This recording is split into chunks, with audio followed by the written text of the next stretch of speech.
Anybody got any like really good dad jokes before we get started? Like objectively bad.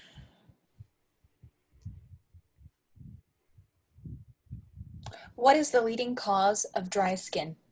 What? Towels. I hated it. No. I What like do you, it. what do you call an alligator wearing a vest? An investigator. Oh dear. And on that note, Henry VI, Part 3, Act 1, Scene 1. Richard, Duke of York, aided by the Earl of Warwick, occupies King Henry VI's throne. Faced with Warwick's soldiers, Henry offers to make York his heir to the throne if he himself can remain king. York accepts the offer. Queen Margaret, enraged that Henry's son Edward is thus being disinherited, leaves to gather an army of her own. Scene 1. Alarum. Entered Richard Plantagenet, Duke of York, Edward, Richard, Norfolk, Montague, Warwick, and soldiers, all wearing the white rose.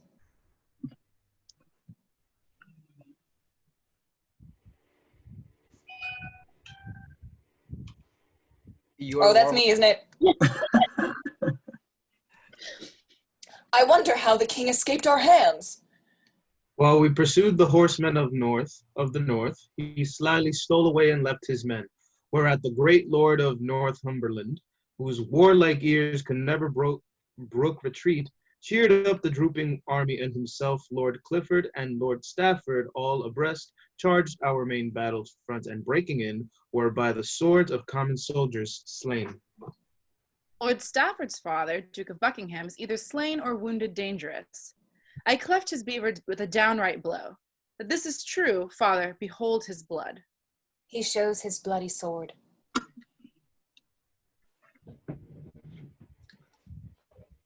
And brother, here's the Earl of Wiltshire's blood, whom I counted the battles joined.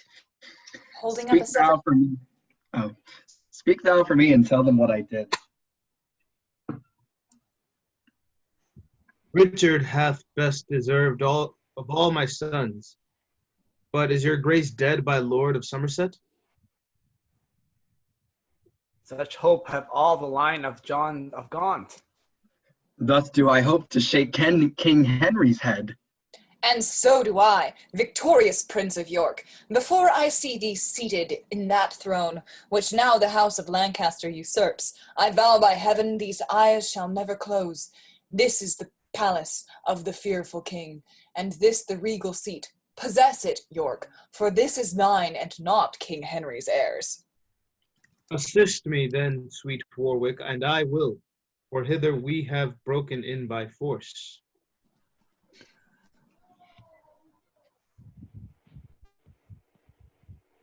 Is that me? Sorry, we'll all do that. He that flies shall die. Thanks, gentlemen Norfolk. Stay by me, my lords. And soldiers, stay and lodge by me this night. They go up on dies or platform. And when the king comes, offer him no violence, unless he seek to thrust you out perforce. Soldiers exit or retire out of sight. The queen this day here holds her parliament, but little thinks we shall be of her counsel. By words or blows here let us win our right. Armed as we are, let's stay within this house. The bloody parliament shall this be called, unless Plantagenet, Duke of York, be king, and bashful Henry deposed, whose cowardice hath made us bywords to our enemies. Then leave me not, my lords. Be resolute. I mean to take possession of my right. Neither the king nor he that loves him best, the proudest he that holds up Lancaster, dares stir a wing if Warwick shall shake his bells. I'll plant Plantagenet, root him up who dares. Resolve thee, Richard, claim the English crown. York sits in the chair of state. Flourish. I'll go. Enter King Henry, Clifford, Northumberland, Westmoreland, Exeter, and the rest, all wearing the red rose. My lords, look where the sturdy rebel sits. Even in the chair of state, belike he means, packed by the power of Warwick, that false peer, to aspire unto the crown and reign as king. Earl of Northumberland, he slew thy father, and thine, Lord Clifford, and you both have vowed revenge on him, his sons, his favorites, and his friends. If I be not, heavens be revenged on me. The hope thereof makes Clifford mourn and steal. Oh, my bad. What, shall we suffer this? Let's pluck him down. My heart for anger burns. I cannot brook it. Be patient, gentle Earl of Westmoreland. Patience is for poltroons such as he.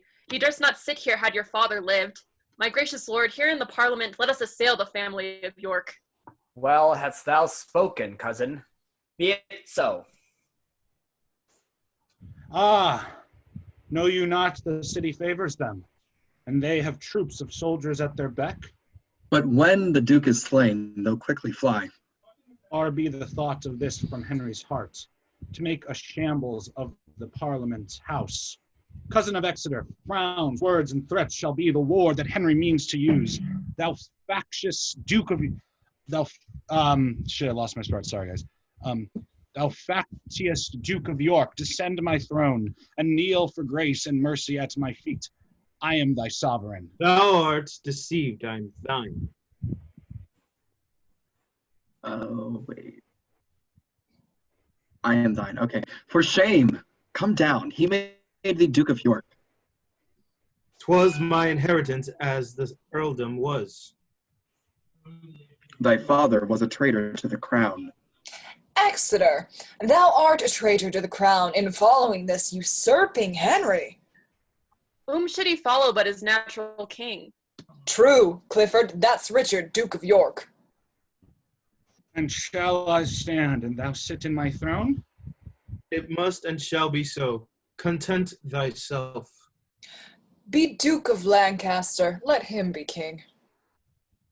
He is both King and Duke of Lancaster, and that the Lord of Westmoreland shall maintain. And Warwick shall disprove it. You forget that we are those which chased you from the field and slew your fathers, and with colors spread marched through the city to the palace gates.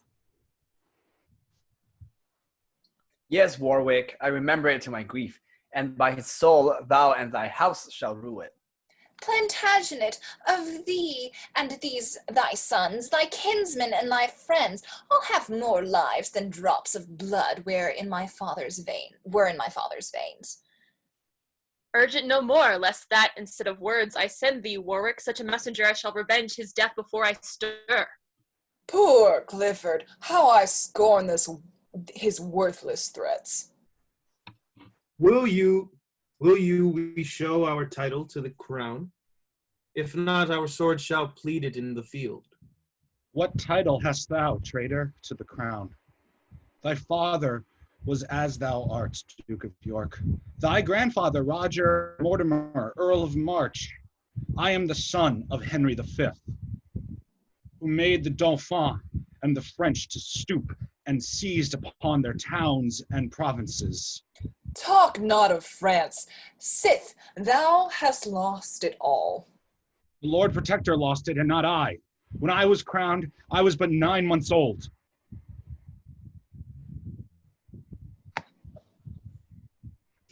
You are old enough now, and yet methinks you lose.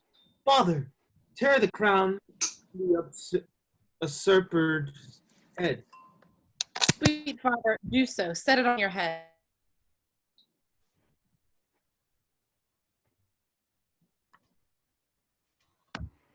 Cool. The Lord Protector lost it, not I. When I was crowned, I was but 9 months old. You are old enough, and yet methinks you lose. Father, tear the crown from the usurper's head. Sweet father, do so. Set it on your head. Good brother, as thou lovest and honorest arms, let's fight it out and not stand caviling thus. Sound drums and trumpets, and the king will fly. Sons, peace. Peace thou, and give King Henry leave to speak. Plantagenet shall speak first. Hear him, lords, and be you silent and attentive too, for he that interrupts him shall not live. Think'st thou that I will leave my kingly throne wherein my grandsire and my father sat? No. First shall war unpeople this my realm. I, and their colors, often born in France and now in England to our heart's great sorrow, shall be my winding sheet. Why faint you, lords? My title's good and better far than his. Prove it, Henry, and thou shalt be king. Henry the Fourth by conquest got the crown. 'Twas by rebellion against his king. I know not what to say, my title's weak. Tell me, may not a king adopt an heir? What then? And if he may, then I am lawful king. For Richard, in the view of many lords, resigned the crown to Henry the Fourth, whose heir my father was, and I am his. He rose against him, being his sovereign, and made him to resign his crown before. Suppose, my lords, he did it unconstrained. Think you 'twere prejudicial to his crown? No, for he could not so resign his crown, but that the next heir should succeed and reign. Art thou against us, Duke of Exeter? His is the right, and therefore pardon me.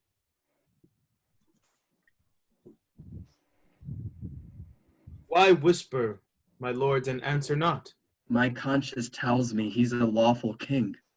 Will revolt from me and turn to him. Plantagenet, for all the claims thou layest, think not that Henry shall be so deposed. Deposed he shall be in despite of all. Thou art deceived. 'Tis not thy southern power of Essex, Norfolk, Suffolk, nor of Kent, which makes thee thus presumptuous and proud, can set the Duke up in despite of me. King Henry, be thy title right or wrong, Lord Clifford vows to fight in thy defense. May that ground gape and swallow me alive, where I shall kneel to him that slew my father. Oh, Clifford, how thy words revive my heart. Henry of Lancaster, resign thy crown. What murder you or that conspire you, lords? Do right unto this princely Duke of York, or I will fill the house with armed men, and over the chair of state where now he sits, write up his title with usurping blood. He stands with his foot, and the soldiers show themselves. My Lord of Warwick, hear but one word. Let me for this my lifetime reign as king. Confirm the crown to me and to mine heirs, and thou shalt reign in quiet while thou livest. I am content, Richard Plantagenet. Enjoy the kingdom after my decease. What wrong is this unto the prince your son? What good is this to England and himself? Base, fearful, and despairing Henry. How hast thou injured both thyself and us? I cannot stay to hear these articles. Nor I. Come, cousin, let us tell the queen these news. Farewell, faint-hearted and degenerate king, in whose cold blood no spark of honor bides. Be thou a prey unto the house of York, and die in bands for this unmanly deed. In dreadful war mayest thou be overcome, or live in peace abandoned and despised. Westmoreland, Northumberland, Clifford, and their soldiers exit. Turn this way, Henry, and regard them not. They seek revenge and therefore will not yield. Exeter, Why should you sigh, my lord? not for myself, Lord Warwick, but my son, whom I unnaturally shall disinherit. But be it as it may, I here entail the crown to thee and to thine heirs forever, conditionally that here thou take an oath to seize this civil war and, whilst I live, to honor me as thy king and sovereign, and neither by treason nor hostility to seek to put me down and reign thyself. This oath I willingly take and will perform. Long live King Henry. Plantagenet, embrace him. York stands, and King Henry ascends the day. What is that word? Days. Days. And long live thou and these forward sons. They embrace. Now York and Lancaster are reconciled. Accursed be he that seeks to make them foes. Senate, here they come down. Farewell, my gracious lords. I'll to my castle. And I'll keep London with my soldiers. And I to Norfolk with my followers. And I unto the sea from whence I came. York, Edward, Richard, Warwick, Norfolk, Montague, and the soldiers exit. Die with grief and sorrow to the court. Enter Queen Margaret with Prince Edward. Here comes the queen, who looks bewray her anger. I'll steal away. Exeter, so will I. They begin to exit. Nay, go not from me, I will follow thee. Be patient, gentle queen, and I will stay. Who can be patient in such extremes? Oh, wretched man! Would I had died a maid, and never seen thee, never borne thee a son, seeing thou hast proved so unnatural a father. Hath he deserved to lose his birthright thus? Hadst thou but loved him half so well as I, or felt that pain which I did for him once, or nourished him as I did with my blood, thou wouldst have left thy dearest heart-blood there, rather than have made that savage duke thine heir, and disinherited thy only son. Father, you cannot disinherit me. If you be king, why should I not succeed? Pardon me, Margaret. Pardon me, sweet son. The Earl of Warwick and the Duke enforced me. Enforced thee? Art thou king, and wilt be enforced? I shame to hear thee speak. Ah, timorous wretch! Thou hast undone thyself, thy son, and me, and given unto the house of York such head as thou shalt reign, but by their sufferance, to entail him and his heirs unto the crown. What is it but to make thy sepulchre, and creep into it far before thy time? Warwick is chancellor, and the Lord of Calais, stern Falconbridge, commands the narrow seas. The Duke is made protector of the realm, and yet shalt thou be safe? Such safety finds the trembling lamb environed with wolves. Had I been there, which am I, a silly woman, the soldiers should have tossed me on their pikes before I would have granted to that act. But thou preferrest thy life before thine honor, and seeing thou dost, I here divorce myself, both from thy table, Henry, and thy bed, until that act of Parliament be repealed, whereby my son is disinherited. The northern lords that have forsworn thy colours will follow mine, if once they see them spread, and spread they shall be, to thy foul disgrace and utter ruin of the house of York. Thus do I leave thee. Come, son, let's away. Our army is ready. Come, we'll after them. Stay, gentle Margaret, and hear me speak. Thou hast spoke too much already. Get thee gone. Gentle son Edward, thou wilt stay with me? Aye, to be murdered by his enemies. When I return with victory from the field, I'll see your grace. Till then, I'll follow her. Come, son, we may not linger thus. Queen Margaret and Prince Edward exit. Poor queen, how love to me and to her son hath made her break out into terms of rage. Revenged may she be on that hateful duke, whose haughty spirit, winged with desire, will cost my crown and like an empty eagle tire on the flesh of me and of my son. The loss of those 3 lords torments my heart. I'll write unto them and entreat them fair. Come, cousin, you shall be the messenger. And I hope shall reconcile them all. Flourish. They exit. Act 1, Scene 2. York is persuaded by his sons, Edward and Richard, to break his oath to Henry and fight for the crown. Learning that Margaret's army is marching towards his castle, York prepares to meet them in the field for the Battle of Wakefield. Scene 2. Enter Richard, Edward, and Montague, all wearing the white rose. Brother, though I be youngest, give me leave. No, I can better play the orator. But I have reasons strong and forcible. Enter the Duke of York. Why, how now, sons and brother, at a strife? What is your quarrel? How began it at first? No quarrel, but a slight contention. About what? About that which concerns your grace and us. The crown of England, father, which is yours. Mine boy, not till King Henry be dead. Your right depends not on his life or death. Now you are heir, therefore enjoy it now. By giving the house of Lancaster leave to breathe, it will outrun you, father, in the end. I took an oath that he should quietly reign. But for a kingdom, any oath may be broken. I would break 1,000 oaths to reign 1 year. No, God forbid your grace should be forsworn. I shall be if I claim by open war. I'll prove the contrary if you'll hear me speak. Thou canst not, son. It is impossible. An oath is of no moment. Being not took before a true and lawful magistrate, that hath authority over him that swears. Henry had none, but did usurp the place, then seeing 'twas he that made you to depose. Your oath, my lord, is vain and frivolous. Therefore, to arms.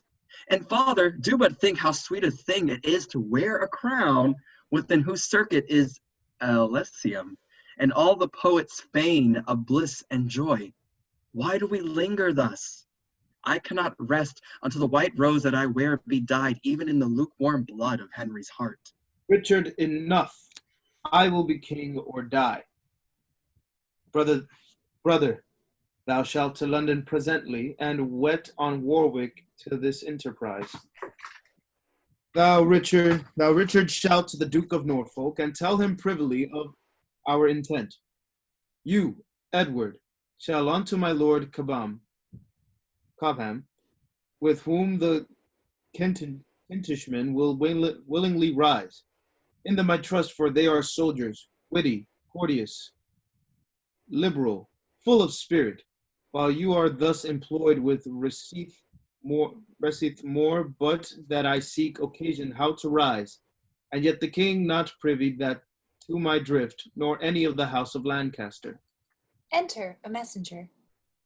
But stay, what news? Why comest thou in such post?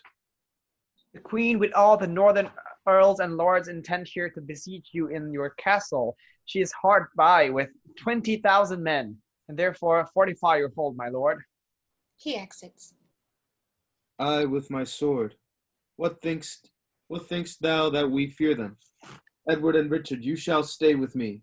My brother Montague shall post to London.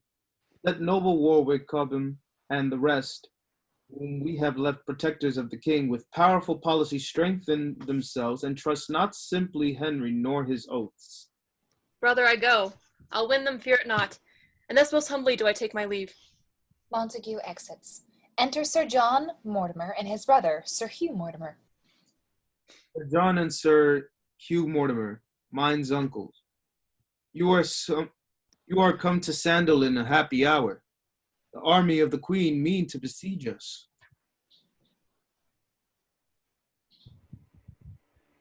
She shall not need. We'll meet her in the field.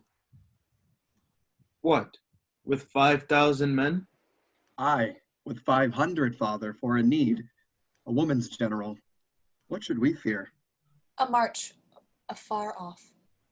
I hear their drums. Let's set our men in order and issue forth and bid them battle straight. 5 men to 20. Though the odds be great, I doubt not, uncle, of our victory. Many a battle have I won in France, whenas the enemy hath been 10 to 1. Why should I not now have the like success? Alarum, they exit. Act 1, Scene 3.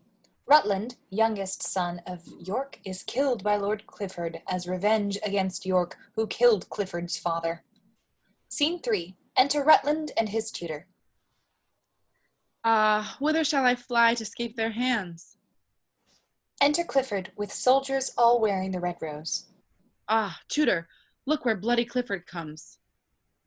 Chaplain away, thy priesthood saves thy life. As for the brat of this accursed duke, whose father slew my father, he shall die. And I, my lord, will bear him company. Soldiers, away with him. Clifford, murdered not this innocent child, lest thou be hated both of God and man. He exits, dragged off by soldiers. Approaching Rutland. How now? Is he dead already? Or is it fear that makes him close his eyes? I'll open them. So looks the pent-up lion o'er the wretch that trembles under his devouring paws, and so he walks, insulting o'er his prey, and so he comes to rend his limbs asunder. Gentle Clifford, kill me with thy sword, and not with such a cruel, threatening look. Sweet Clifford, hear me speak before I die. I am too mean a subject for thy wrath. Be thou revenged on men, and let me live. In vain thou speakest, poor boy. My father's blood hath stopped the passage where thy words should enter. Then let my father's blood open it again. He is a man, and Clifford, cope with him.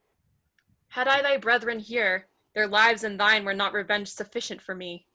No, if I digged up thy forefathers' graves and hung their rotten coffins up in chains, it could not slake mine ire nor ease my heart. The sight of any of the house of York is as a fury to torment my soul. Until I root out their accursed line and leave not one alive, I live in hell. Therefore... He raises his rapier. Oh, let me pray before I take my death. To thee I pray, sweet Clifford, pity me. Such pity as my rapier's point affords. I never did thee harm. Why wilt thou slay me? Thy father hath. But 'twas ere I was born. Thou hast one son. For his sake, pity me, lest in revenge thereof, sith God is just, he be as miserably slain as I. Ah, let me live in prison all my days, and when I give occasion of offense, then let me die, for now thou hast no cause. No cause? Thy father slew my father, therefore die. He stabs Rutland. Diffation lo summa sit ista tuae. He dies. Plantagenet, I come, Plantagenet. And this thy son's blood, cleaving to my blade, shall rest upon my weapon till thy blood, congealed with this, do make me wipe off both. He exits, with soldiers carrying off Rutland's body. Act 1, Scene 4. At the Battle of Wakefield, York is captured by the victorious Queen Margaret, Prince Edward, Lord Clifford, and the Earl of Northumberland.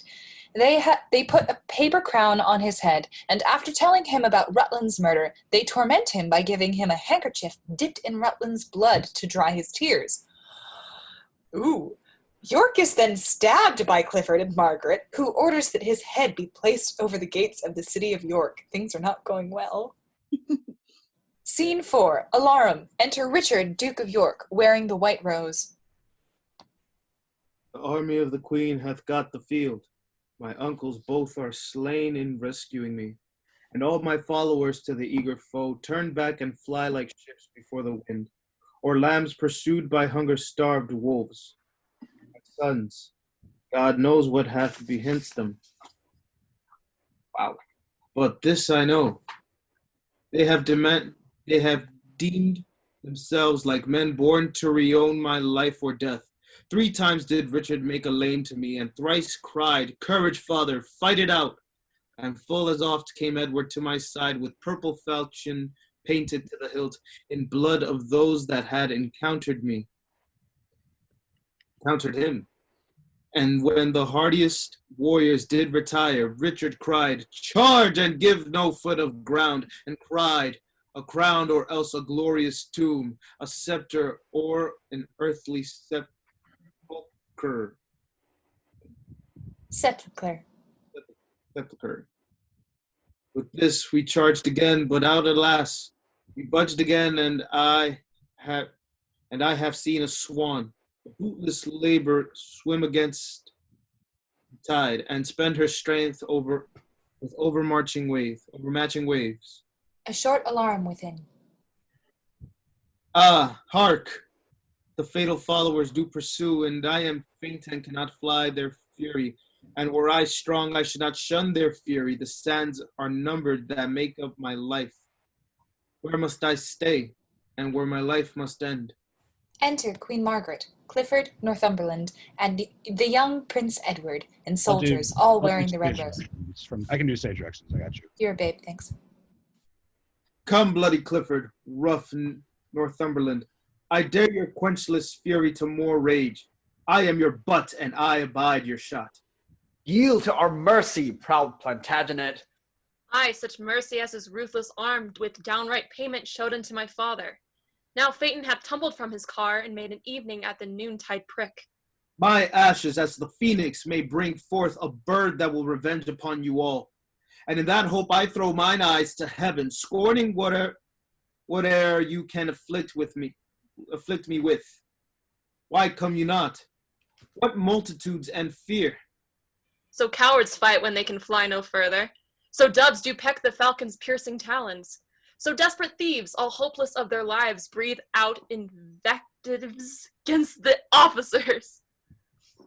Oh, Clifford, but bethink thee once again, and in thy thought o'errun my former time. And if thou canst for blushing view this face, and bite thy tongue that slanders him with cowardice, whose frown hath made thee faint and fly ere this. I will not bandy with thee word for word, but buckler with thee blows twice 2 for 1. Hold, valiant Clifford, for 1,000 causes I would prolong a while the traitor's life. Wrath makes him deaf. Speak thou, Northumberland. Hold, Clifford. Do not honor him so much to prick thy finger, though to wound his heart. What valor were it when a cur doth green for one to thrust his hand between his teeth when he might spurn him with his foot away? It is war's prize to take all vantages, and 10 to 1 is no impeach of valor. They attack York. Aye, so strives the woodcock with the gin. So doth the coney struggle in the net. So triumph thieves upon their conquered booty. So true men yield, with robbers so o'ermatched. York is overcome. What would your grace have done unto him now? Brave warriors, Clifford and Northumberland, come, make him stand upon this molehill here, that wrought at mountains with outstretched arms, yet parted but the shadows with his hand. Jesus fucking Christ. They place York on a small prominence. What, was it that you would be England's king? Oh, hello, sirens. Wast you that revelled in our parliament and made a preachment of your high descent?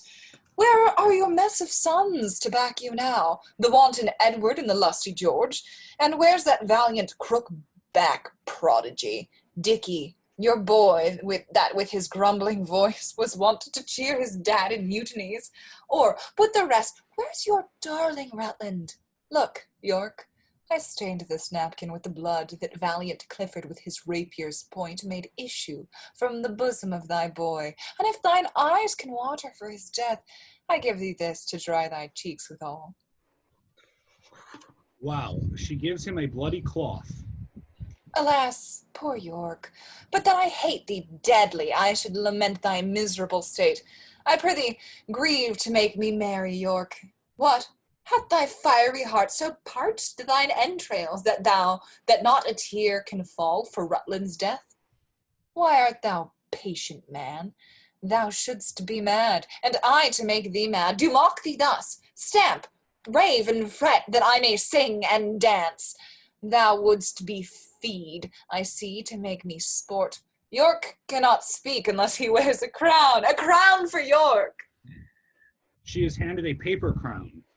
And lords, bow low to him. Hold you his hands whilst I do set it on. Holy fuck. She puts the crown on York's head. This isn't going. Had that on hand. Ay, marry, sir, now looks he like a king. Ay, this and he that took Henry's chair, and this is he was his adopted heir. But how is that great Plantagenet is crowned so soon, and he broke his solemn oath? As I bethink me, you should not be king till our King Henry had shook hands with death. And will you pale your head in Henry's glory, and rob his temples of the diadem? Now, in his life, against your holy oath? Oh, 'tis a fault too unpardonable. Off with the crown, and with the crown his head, and whilst we breathe, take time to do him dead. That is my office, for my father's sake. Nay, stay, let's hear the orisons he makes. She wolf of France, but worse than wolves of France. Shit. Tongue more poisons than the adder's tooth. How ill beseeming is it in thy sex to triumph like an Amazonian troll. Upon their woes, womb fortune captives, but thy face is visored-like, unchanging, made impudent with use of evil deeds. I would essay, proud queen, to make thee blush, to tell thee whence thou camest, of whom derived were shame enough to shame thee, wert thou not shameless. Thy father bears the type of king of Naples, of both and Sicils and Jerusalems, yet not so wealthy as an English yeoman. Hath the poor monarch taught thee to insult? It needs not, nor it boots thee not, proud queen, unless the adage must be verified that beggars mounted run their horse to death. That doth oft make women proud, but God, he knows thy share thereof is small. 'Tis virtue that doth make them most admired. The contrary doth make thee wondered at. 'Tis government that makes them seem divine. The want thereof makes thee abominable. Thou art as opposite to every good, as the antipodes are unto us, or as thou of septentrion. I don't know how to say it. South to the septentrion. Oh, Tigger's heart's wrapped in a woman's head. Hide. How couldst thou drain the lifeblood of the child, to bid the father's wipe his eyes withal, and yet be seen to bear a woman's face? Women are soft, mild, pitiful, and flexible. Thou stern, obdurate, flinty, rough, remorseless, bidst thou me rage? Why now thou hast thy wish, wouldst have me weep? Why now thou hast thy will, for raging winds blow up in incessant showers, when the rage allays, the rain begins. These tears are my sweet Ruthland's obscuse, and every drop cries vengeance for his death. Against thee, fell Clifford, and thee, false French woman. Bestrew me, but his passions moves me so that hardly can I check my eyes from tears. That face of the hungry cannibals would not have touched, would not have stained with blood. But you are more inhuman, more inexorable, 10 times more than tigers of Hyrcania. See, ruthless queen, a hapless father's tears. This cloth thou dippedst in blood of my sweet boy, and I with tears do wash the blood away. Keep thou the napkin, and go boast of this. And if thou tell'st the heavy story right, upon my soul the hearers will shed tears. Yeah, even my foes will shed fast-falling tears, and say, alas, it was a piteous deed. There, take the crown, and with the crown my curse. And in thy need such comfort come to thee, as now I reap at that too cruel hand. Hard-hearted Clifford, take me from the world, my soul to heaven, my blood upon your heads. Had he been slaughtered man to all my kin, I should not for my life but weep with him, to see how inly sorrow gripes his soul. What? Weeping ripe, my lord Northumberland? Think but upon the wrong he did us all, and that will quickly dry thy melting tears. Stabs York twice. Here's for my oath. Here's for my father's death. Oh, Stabs York. Margaret stabs York again. Oh shit. And here's to right our gentle-hearted king. Open thy gate of mercy, gracious God. My soul flies through these wounds to seek out thee. Guys, yay! Off with his head and set it on York gates, so York may overlook the town of York. Shit. Damn! Flourish the exit, soldiers carrying York's body. Shit. Things are going, Oh wow. my god. That was Just like savage. your father. My boy, Act 2, Goodness. Scene 1. Read it, I got you. Cute, Edward. you're a babe. Thanks, Beb. Edward and Richard receive the news of their father's death. Womp womp. Warwick then brings news of the Yorkist defeat at St. Albans, following the Battle of Wakefield. As the Yorkist leaders prepare once more to meet the Lancastrians' forces, Warwick announces that Edward, now Duke of York, will be proclaimed King of England. Scene 1, a march. Enter Edward, Richard, and their power. Jesus Christ. All wearing the white rose. I wonder how our princely father escaped, or whether he be scaped away, or no, from Clifford's and Northumberland's pursuit. Had he been taken away, we should have heard the news. Had he been slain, we should have heard the news. Or had he escaped, methinks we should have heard the happy tidings of his good escape. How fares my brother? Why is he so sad? I cannot joy until I be resolved, where our right valiant father is become.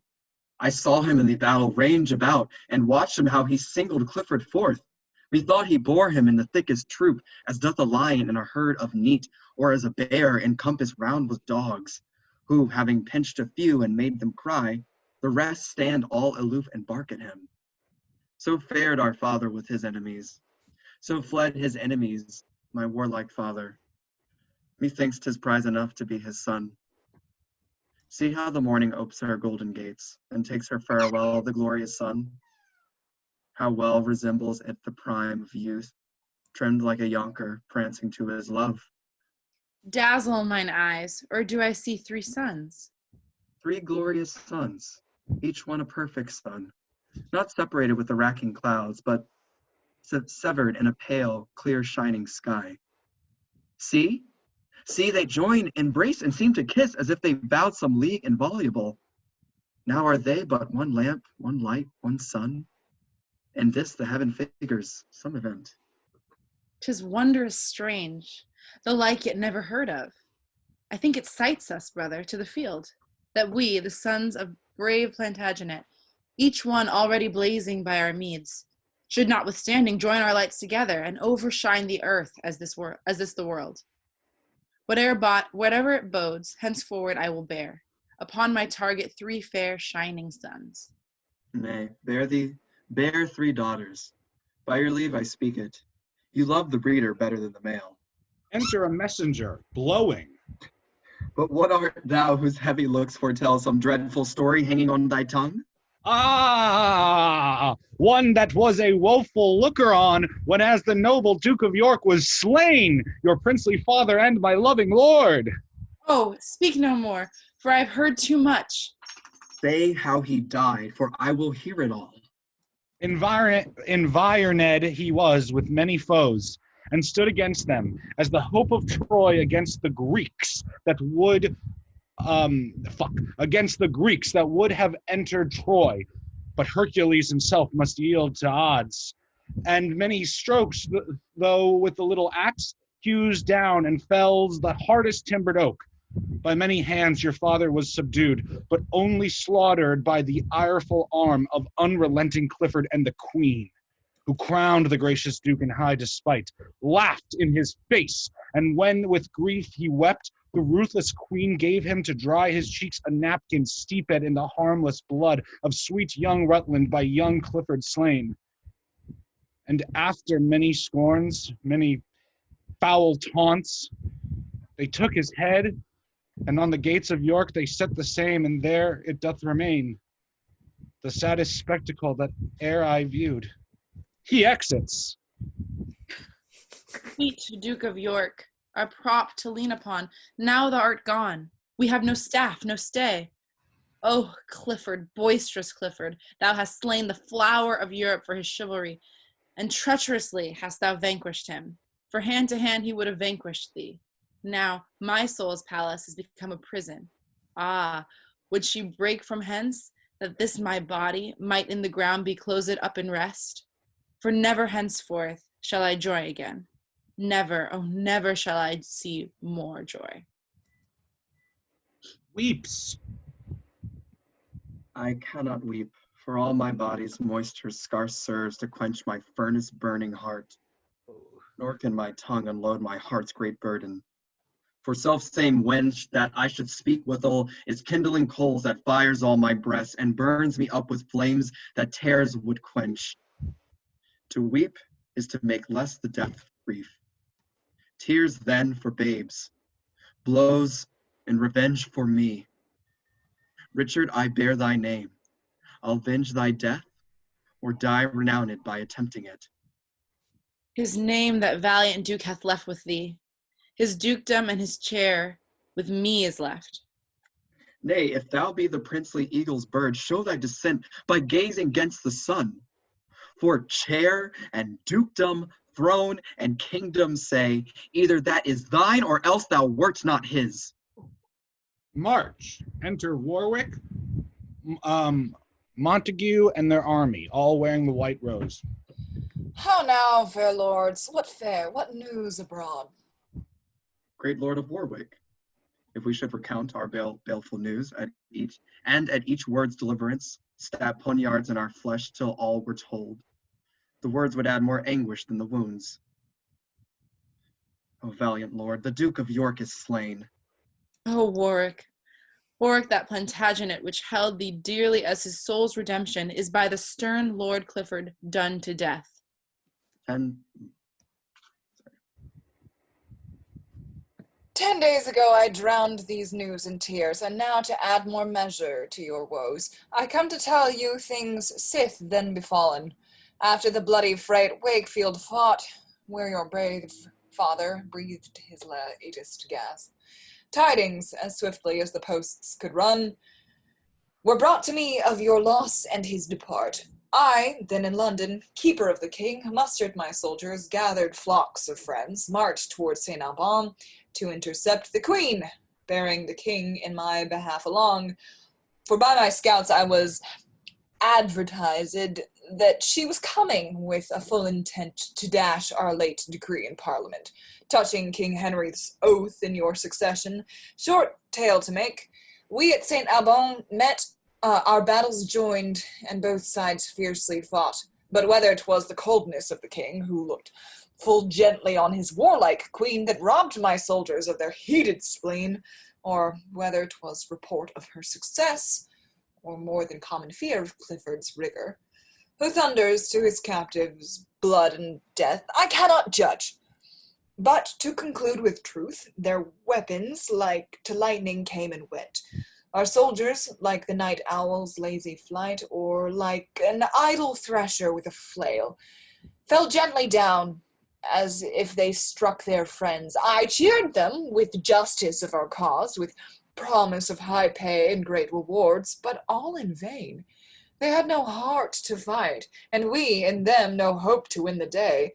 So that we fled, the king unto the queen, Lord George your brother, Norfolk and myself in haste, post-haste, are come to join with you, for in the marches here we heard you were, making another head to fight again. Where is the Duke of Norfolk, gentle Warwick? And when came George from Burgundy to England? Some 6 miles off the Duke is with the soldiers, and I for your brother. He was lately sent from your kind aunt, Duchess of Burgundy, with aid of soldiers to this needful war. 'Twas odds belike when valiant Warwick fled. Oft I've heard his praises in pursuit, but ne'er till now his scandal of retire. Nor now my scandal, Richard, dost thou hear? For thou shalt know this strong right hand of mine can pluck the diadem from faint Henry's head, and wring the awful scepter from his fist, where he is famous and as bold in war as he is framed for mildness, peace, and prayer. I know it well, Lord Warwick, blame me not. 'Tis love I bear thy glories make me speak. But in the troublous time, what's to be done? Shall we go throw away our coats of steel and wrap our bodies in black mourning gowns, numbering our Ave Marys with our beads? Or shall we, on the helmets of our foes, tell our devotion with revengeful arms? If for the last, say aye, and to it, lords. Why, therefore Warwick came to seek you out, and therefore comes my brother Montague. Attend me, lords, the proud insulting queen, with Clifford and the hot Northumberland, and of their feather many more proud birds, have wrought the easy-melting king like wax. He swore consent to your succession, his oath enrolled in the Parliament, and now to London all the crew are gone, to frustrate both his oath, and what beside may make against the house of Lancaster. Their power, I think, is 30,000 strong. Now, if the health of Norfolk and myself, with all the friends that thou, brave Earl of March, amongst the loving Welshmen can procure, will but amount to 25,000. Why, via to London will we march, and once again bestride our foaming steeds, and once again cry charge into our foes, but never once again turn back and fly. Aye, now methinks I hear great Warwick speak. Ne'er may he live to see a sunshine day that cries retire, if Warwick bid him stay. Lord Warwick, on thy shoulder I will lean, and when thou failst, as God forbid the hour, must Edward fall, which peril heaven forfend. No longer Earl of March, but Duke of York. The next decree in England's royal throne, for King of England shalt thou be proclaimed, in every borough as we pass along, and he that throws not up his cap for joy, shall for the fault make forfeit of his head. King Edward, valiant Richard, Montague, stay we no longer dreaming of renown, but sound the trumpets and about our task. Then, Clifford, were thy heart as hard as steel? Hast thou hast shown it flinty by the deeds? I come to pierce it or to give thee mine. Then strike up the drums, God and St. George for us. Enter a messenger. How now? What news? News. Just one news. The Duke of Norfolk sends you word by me. The Queen is coming with a puissant host and craves your company for speedy counsel. Why then it sorts. Brave warriors, let's away. Yay, they all exit and live happily ever after. All right. So, synopsis. 2-2. Warwick and the Yorkists confront King Henry, Margaret, the newly knighted Prince Edward, and the other Lancastrins. Both the Lancastrin Henry and the Yorkist Edward claim the kingship.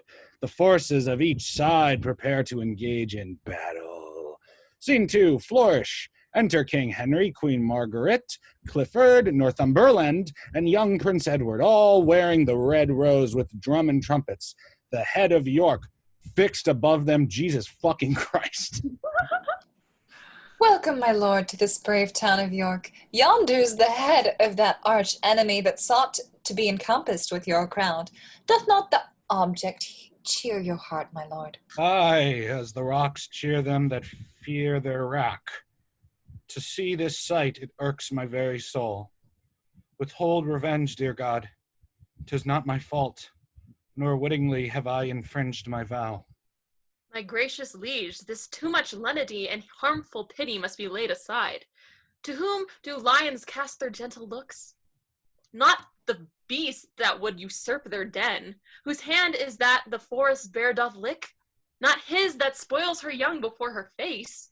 Who scapes the lurking serpent's mortal sting? Not he that sets his foot upon her back. The smallest worm will turn, being trodden on, and doves will peck in safeguard of their brood. Ambitious York did level at thy crown, thou smiling while he knit his angry brows. He, but a duke, would have his son a king, and raise his issue like a loving sire. Thou, being a king, blessed with a goodly son, didst yield consent to disinherit him, which argued thee a most unloving father. Unreasonable creatures feed their young, and though men's face be fearful to their eyes, yet in protection of their tender ones, who hath not seen them, even with those wings which sometime they have used with fearful flight, make war with him that climbed unto their nest, offering their own lives in their young's defense? For shame, my liege, make them your precedent. Were it not pity that this goodly boy should lose his birthright by his father's fault, and long hereafter say unto his child, what my great-grandfather and his grandsire got, my careless father fondly gave away. Ah, what a shame were this! Look on the boy, and let his manly face, which promiseth such successful fortune, steel thy melting heart to hold thine own and leave thine own with him.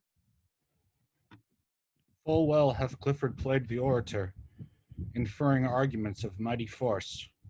But Clifford, tell me, didst thou never hear that things ill had ever bad success? And happy always was it for that son whose father for his hoarding went to hell? I'll leave my son my virtuous deeds behind, and would my father had left me no more, for all the rest is held at such a rate as brings 1,000-fold more care to keep than in possession any jot of pleasure. Ah, cousin York, would thy best friends did know how it doth grieve me that thy head is here. My lord, Cheer up your spirits. Our foes are nigh, and this soft courage makes your followers faint. You promised knighthood to our forward son. Unsheath your sword and dub him presently. Edward, kneel down. Edward Plantagenet, arise a knight, and learn this lesson. Draw thy sword and right. My gracious father, by your kingly leave, I'll draw it as a parent to the crown, and in that quarrel use it to the death. Why, that is spoken like a torrid prince. Messenger enters. Royal commanders, be in readiness, for with a band of 30,000 men comes Warwick backing of the Duke of York, and in the towns as they do march along, proclaim him king, and many fly to him. Darraign your battle, for they are at hand. I would your highness would depart the field. The queen had best success when you are absent. Aye, good my lord, and leave us to our fortune. Why? That's my fortune too. Therefore I'll stay. Be it with resolution then to fight. My royal father, cheer these noble lords, and hearten those that fight in your defense. Unsheath your sword, good father, cry St. George! March, enter Edward, Warwick, Richard, George, Norfolk, Montague, and soldiers, all wearing the white rose. Now, perjured Henry, wilt thou kneel for grace and set thy diadem upon my head, or bide the mortal fortune of the field? Go, rate thy minions, proud insulting boy. Becomes it thee to be thus bold in terms before thy sovereign and thy lawful king? I am his king, and he should bow his knee. I was adopted heirs by his consent. I was adopted heir by his consent. Since when his oath is broke, for, as I hear, you that are king, though he do wear the crown, have caused him, by new act of parliament, to blot out me and put his own son in. And reason too. Who should succeed the father but the son? Are you there, butcher? Oh, I cannot speak. I, crookback, here I stand to answer thee, or any he, the proudest of thy sort. 'Twas you that killed young Rutland, was it not? I, an old York, and yet not satisfied. For God's sakes, lords, give signal to the fight. Warwick. What sayest thou, Henry? Wilt thou yield thy crown? Oh, fuck! Ariel, York died. Will you be Warwick? Sure. Thank you. Why, how now, long-tortured Warwick? Dare you speak? When you and I met in St. Alban last, your legs did better service than your hands. Then 'twas my turn to fly, and now 'tis thine. You said so much before, and yet you fled. 'Twas not your valor. Clifford drove me thence. No, nor your manhood that does make you stay. Berlin, I hold thee reverently. Break off the parley, for scarce I can refrain the execution of my big swollen heart upon that Clifford, that cruel child killer. I slew thy father. Call'st thou him a child? I, like a dastard and a treacherous coward, as thou didst kill our tender brother Rutland. But ere sunset, I'll make thee curse the deed. Have done with words, my lords, and hear me speak. Defy them, then, or else hold close thy lips. I prithee, give no limits to my tongue. I am a king, and a privileged to speak. My liege, the wound that bred this meeting here cannot be cured by words. Therefore be still. Then, executioner, unsheath thy sword. By him that made us all, I am resolved that Clifford's manhood lie upon his tongue. Say, Henry, shall I have my right or no? 1,000 men have broke their fast today, but ne'er shall dine unless thou yield the crown. If thou deny their blood upon thy head, for York in justice puts his armor on. If that be right which Warwick says is right, there's no wrong, but everything is right. Whoever got thee there, thy mother stands, for well I wot thou hast thy mother's tongue.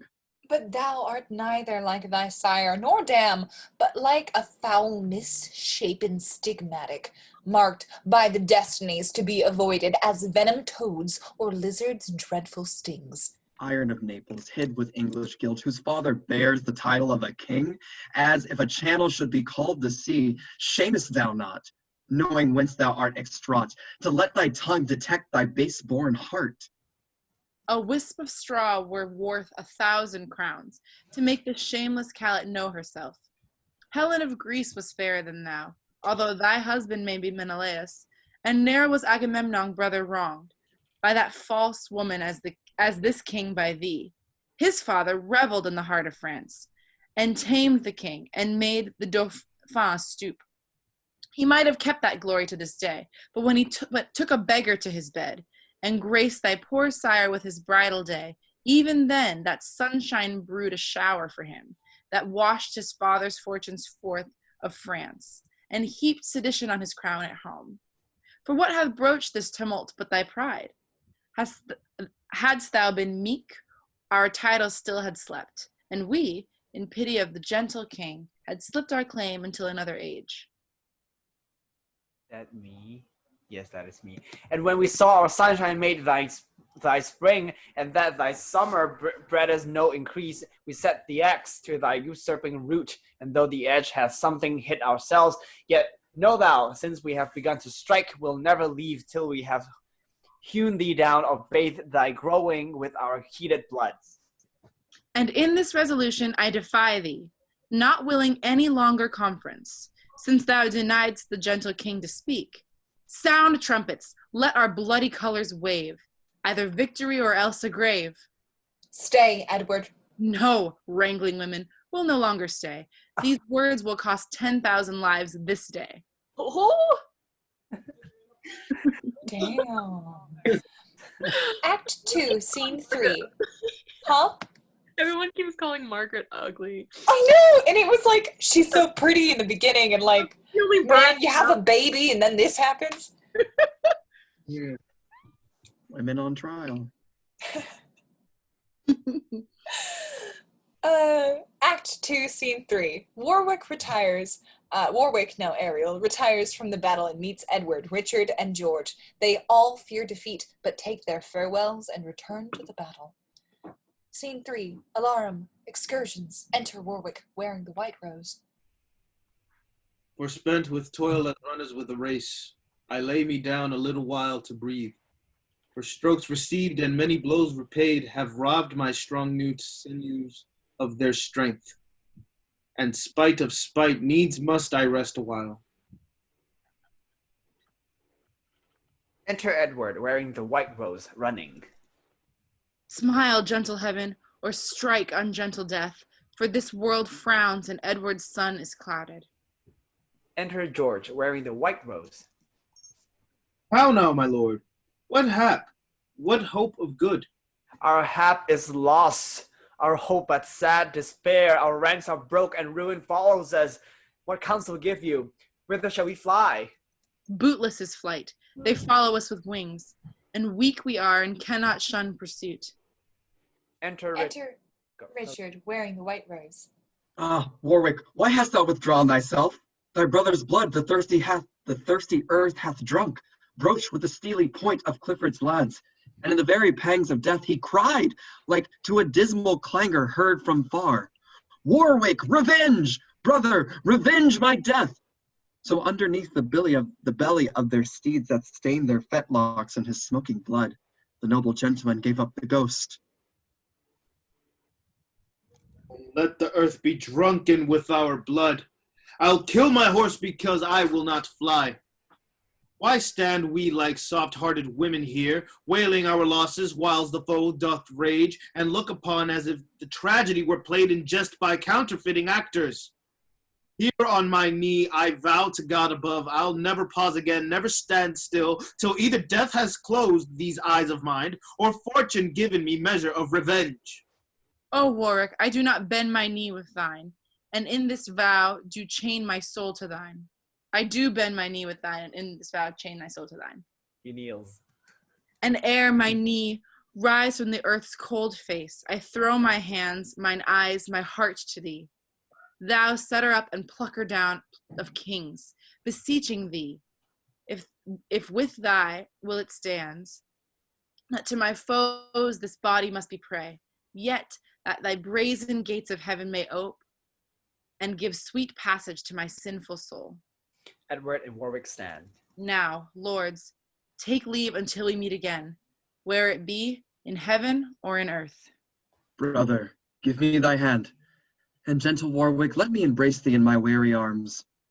I that did never weep now melt with woe, that winter should cut off our springtime so. Away, away! Once more, sweet lords, farewell. Yet let us all together to our troops and give them leave to fly that will not stay, and call them pillars that will stand to us. And if we thrive, promise them such rewards as victors wear at the Olympian Games. This may plant courage at their quailing breasts, and yet is hope of life and victory. For slow no longer, make we hence amain. They exit.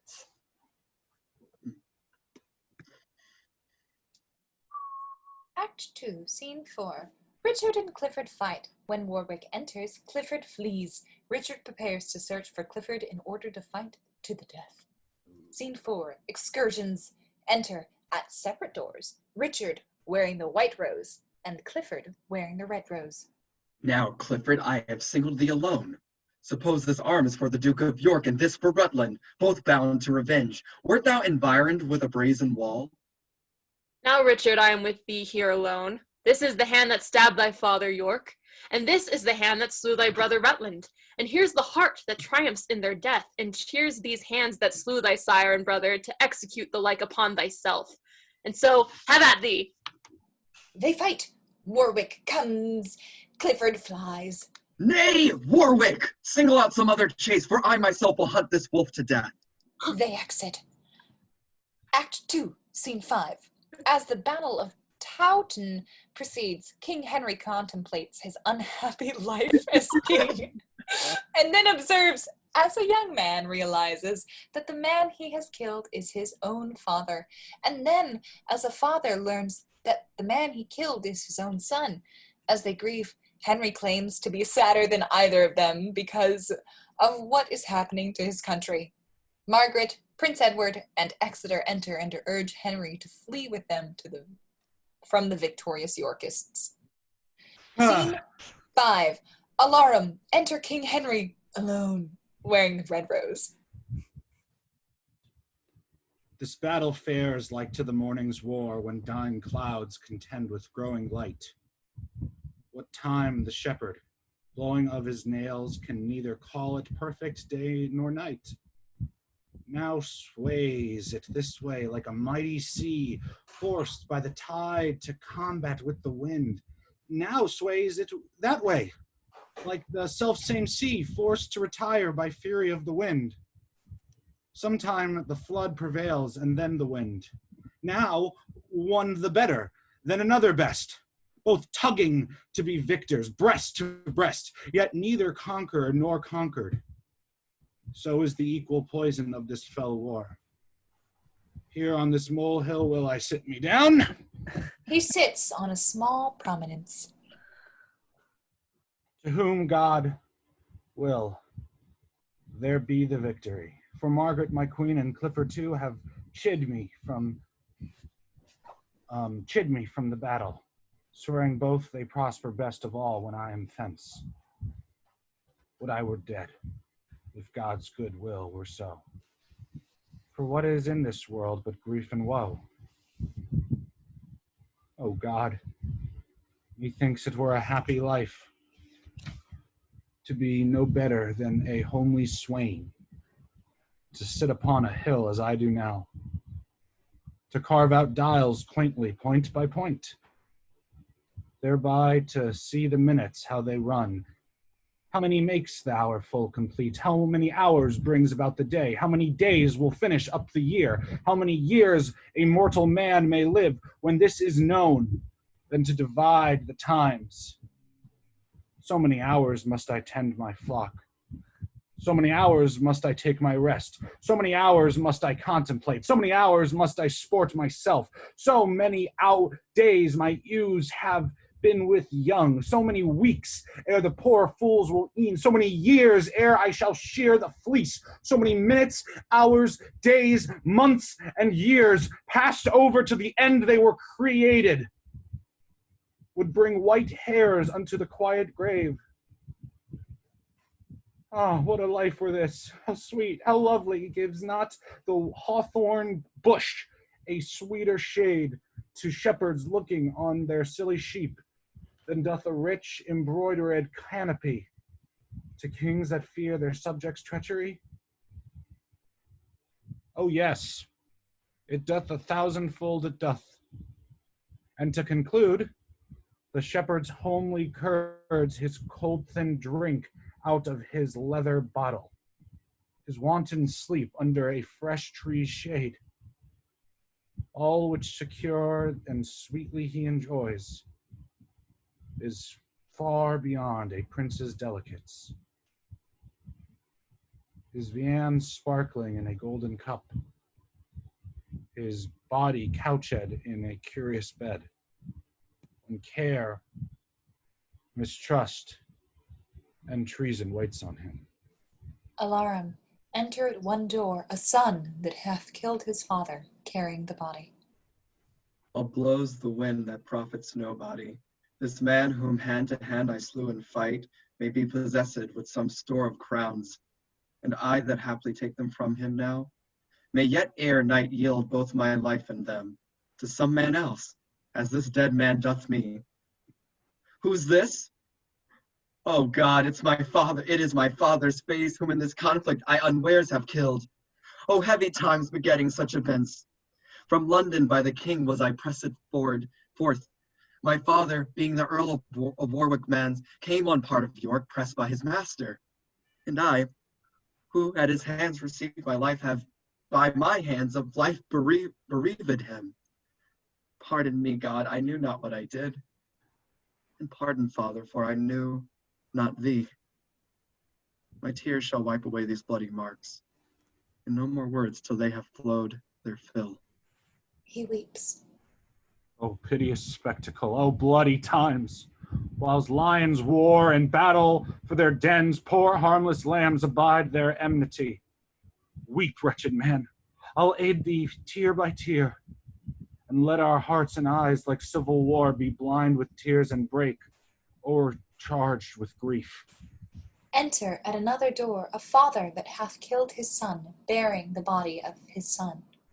Thou that so stoutly have resisted me, give me thy gold, if thou hast any gold, for I have bought it within 100 blows. But let me see, is this our foeman's face? Ah, no, it is mine only son. Ah, boy, if any life be left in thee, throw up thine eye. See what showers arise, blown with the windy tempest of my heart upon thy wounds that kills mine eye and heart. Oh, pity God, this miserable age. What stratagems, how fell, how brutally, erroneous, mutinous, and unnatural this deadly quarrel daily doth beget. Oh boy, thy father gave thee life too soon and hath bereft thee of thy life too late. Woe above woe, grief more than common grief. Oh, that my death would stay these ruthful deeds. Oh, pity, pity, gentle heaven, pity. The red rose and the white are on his face, the fatal colors of our striving houses. The one his purple blood right well resembles, the other his pale cheeks methinks presenteth. Wither one rose and let the other flourish. If you contend 1,000 lives must wither. How will my mother for her father's death take on with me, and ne'er be satisfied? How will my wife for slaughter of my own son shed seas of tears and never be satisfied? How will the country for these woeful chances misthink the king and not be satisfied? Was ever a son so rude of father's death?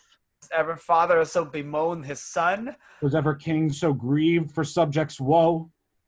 Much is your sorrow, mine 10 times so much. I'll bear thee hence, where I may weep my fill. He exits, bearing the body. These arms of mine shall be thy winding sheet. My heart, sweet boy, shall be thy sepulchre. For from my heart thine image ne'er shall go. My sighing breast shall be thy funeral bell, and so obsequious will thy father be, in for the loss of thee, having no more, as Priam was for all his valiant sons. I'll bear thee hence, and let them fight that will, for I have murdered where I should not kill. He exits, bearing the body. Sad-hearted men, much overgone with care. Here sits a king more woeful than you are. Alarums, excursions, enter Queen Margaret, Prince Edward, and Exeter, all wearing the red rose. Fly, father, fly, for all your friends have fled, and Warwick rages like a shafted bull. Away for death that hold us in pursuit. Mount you, my lord, towards Berwick, post amain, Edward and Richard, like a brace of greyhounds, having the fearful flying hare in sight, with fiery eyes sparkling for very wrath, and bloody steel grasped in their ireful hands, are at our backs, and therefore hence amain. Away, for vengeance comes along with them. Nay, stay not to expostulate. Make speed, or else come after. I'll away before. Nay, take me with thee, good sweet Exeter. Not that I fear to stay, but love to go whither the queen intends. Forward, away! They exit. Act 2, Scene 6. Lord Clifford enters, wounded to the death. Warwick, Edward, Richard, and George find Clifford's body and taunt him. They prepare to cut off his head and place it over York City Gate. Before they march to London in triumph, Warwick announces his plan to win Lady Bona as Edward's bride, and Edward makes George the Duke of Clarence and Richard the Duke of Gloucester. Scene 6. A loud alarum. Enter Clifford, wearing the red rose, wounded. Here burns my candle out. Aye, here it dies, which whilst it lasted gave Henry light. O Lancaster, I fear thy overthrow more than my body's parting with my soul. My love and fear glued many friends to thee, and now I fall, thy tough commixtures melts, impairing Henry, strengthening proud York, and whither fly the gnats but to the sun? And who shines now but Henry's enemies? O Phoebus, hadst thou never given consent that Phaeton should check thy fiery steeds, thy burning car never had scorched the earth. And Henry, hadst thou swayed as kings should do, or as thy father and his father did, giving no ground unto the house of York, they never then had sprung like summer flies. And I and 10,000 in this luckless realm had left no mourning widows for our death, and thou this day hadst kept thy chairs in peace. Right chair in peace. For what doth cherish weeds but gentle air? And what makes robbers bold but too much lenity? Bootless are plaints and cureless are my wounds. No way to fly, no strength to hold out flight. The foe is merciless and will not pity, for at their hands I have deserved no pity. The air hath got into my deadly wounds, and much effusive blood doth make me faint. Come, York and Richard, Warwick and the rest, I stabbed your father's bosoms, split my breast. He faints. Alarum in retreat. Enter Edward, Warwick, Richard, and soldiers, Montague and George, all wearing the white rose. Now breathe we, lords. Good fortune bids us pause, and smooth the frowns of war with peaceful looks. Some troops pursue the bloody-minded queen, that led calm Henry, though he were a king. As doth a sail filled with a fretting gust, command an argosy to stem the waves. But think you, lords, that Clifford fled with them? No, 'tis impossible he should escape. For thou before his face I speak words. Your brother Richard marked him for the grave, and wheresoe'er he is, he's surely dead. Clifford groans and dies. Whose soul is that which takes her heavy leave? A deadly groan like life and death's departing. See who it is, and, now the battle's ended, if friend or foe, let him be gently used.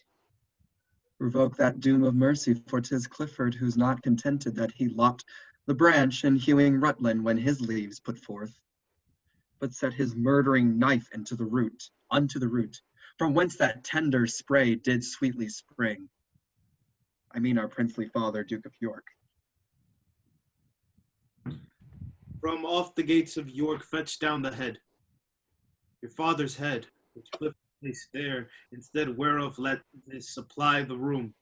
Measure for measure must be answered.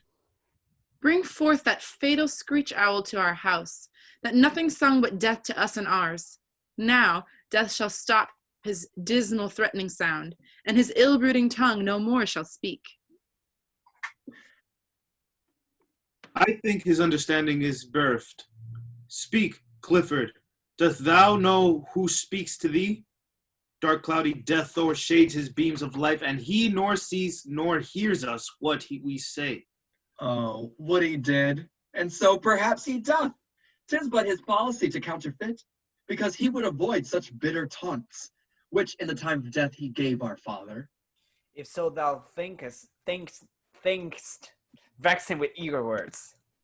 Clifford, ask mercy and obtain no grace. Clifford, repent in bootless penitence.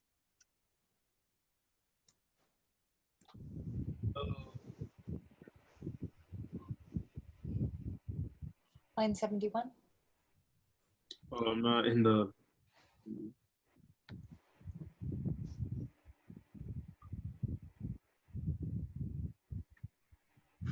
Clifford, devise excuse for thy faults. While we devise fell tortures for thy faults. Thou didst love York, and I am son to York. Thou pitiest Rutland, I will pity thee. Where's Captain Margaret to fence you now?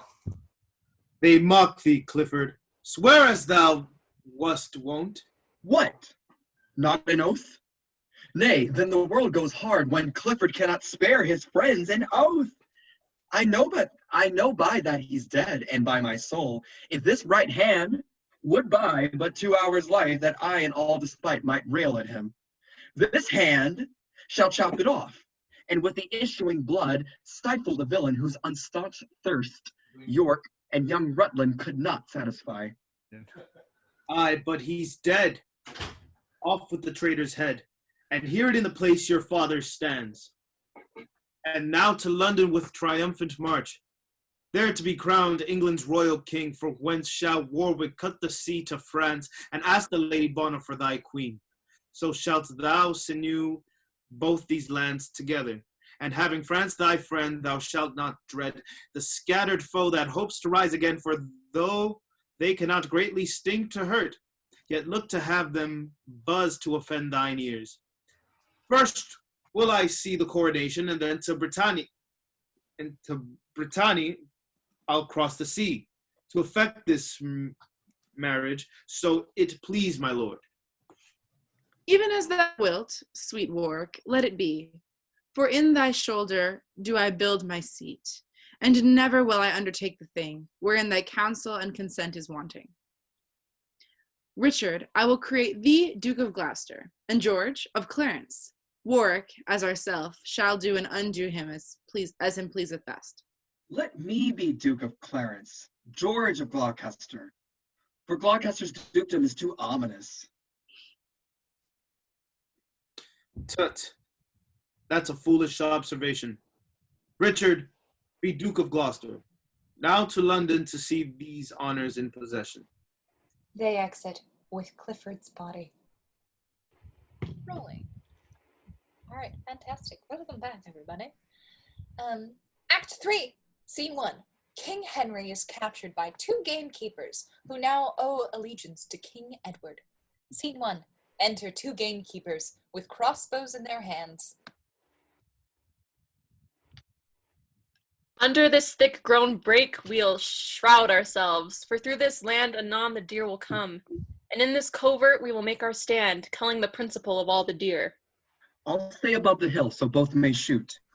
That cannot be. The sound of thy crossbow will scare the herd, and so my shoot is lost. Here stand we both, and aim we at the best, and for the time shall not seem tedious. I'll tell thee what befell me on a day in this self place where now we mean to stand. Here comes a man. Let's say till he be past. Enter King Henry in disguise with a prayer book. How do you get that? From Scotland I am stolen, even of pure love. to greet mine own land with my wishful sight. No, Harry, Harry, 'tis no land of thine. Thy place is filled, thy scepter wrung from thee, thy balm washed off wherewith thou wast anointed. No bending knee will call thee Caesar now. No humble suitors press to speak for right. No, not a man comes for redress of thee. How can I help them and not myself? Aye, here's a deer whose skin's a keeper's fee. This is the quondam king. Let's seize upon him. Let me embrace the sour adversaries, for wise men say it is the wisest course. Why linger we? Let us lay hands upon him. Forbear a while, we'll hear a little more.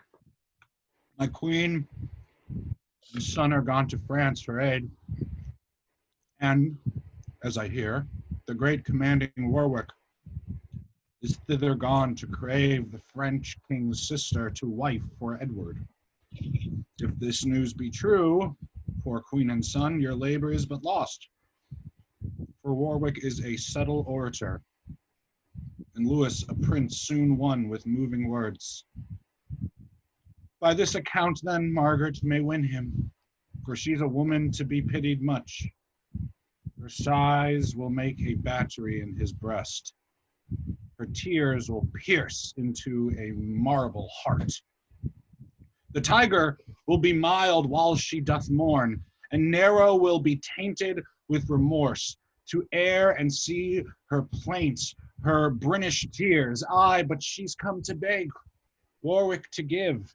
She on his left side craving aid for Henry, he on his right asking a wife for Edward. She weeps and says her Henry is deposed. He smiles and says Edward is installed. That she, poor wretch, for grief can speak no more, whilst Warwick tells his title, smooths the wrong, inferreth arguments of mighty strength, and in conclusion wins the king from her with promise of his sister, and what else to strengthen the support King Edward's place. O Margaret, thus 'twill be, and thou poor soul art then forsaken as thou wentst forlorn. Say, what art thou that talkst of kings and queens? More than I seem and less than I was born to.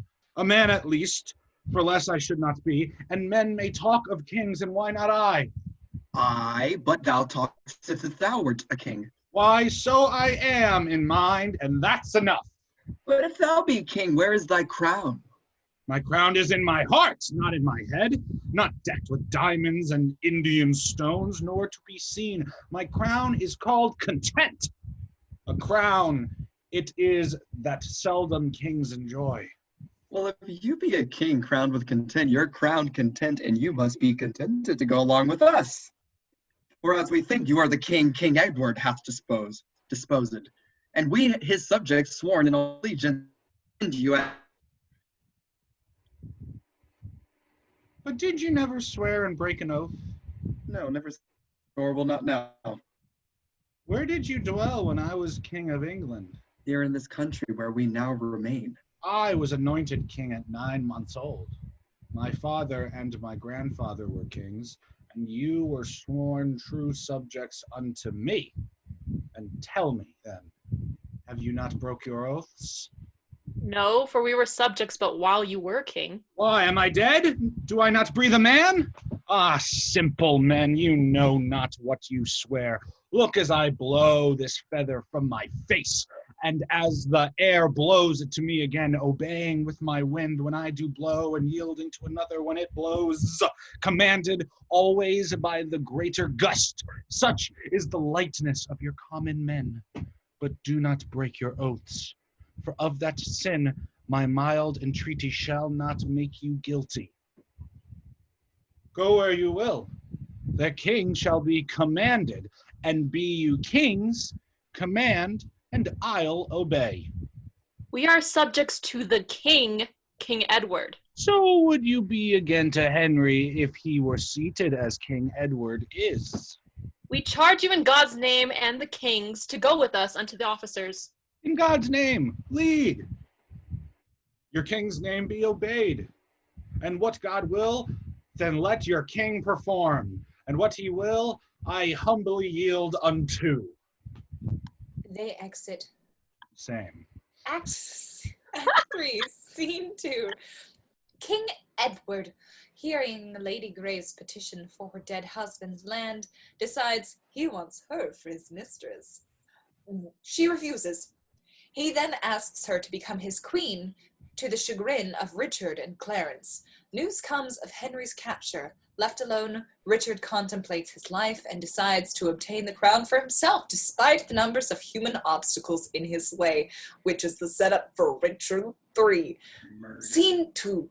Enter King Edward, Richard, Duke of Gloucester, George, Duke of Clarence, Lady Grey, and attendants. Brother of Gloucester, at St. Albans Field, this lady's husband, Sir Richard Grey, was slain. His land then seized on by the Conqueror. Her suit is now to repossess those lands, which we in justice cannot well deny, because in quarrel of the House of York, the worthy gentleman did lose his life. Your Highness shall do well to grant her suit. It were dishonor to deny it her. It were no less, but yet I'll make a pause. Yeah, isn't so? See, the lady hath a thing to grant before the king will grant her humble suit.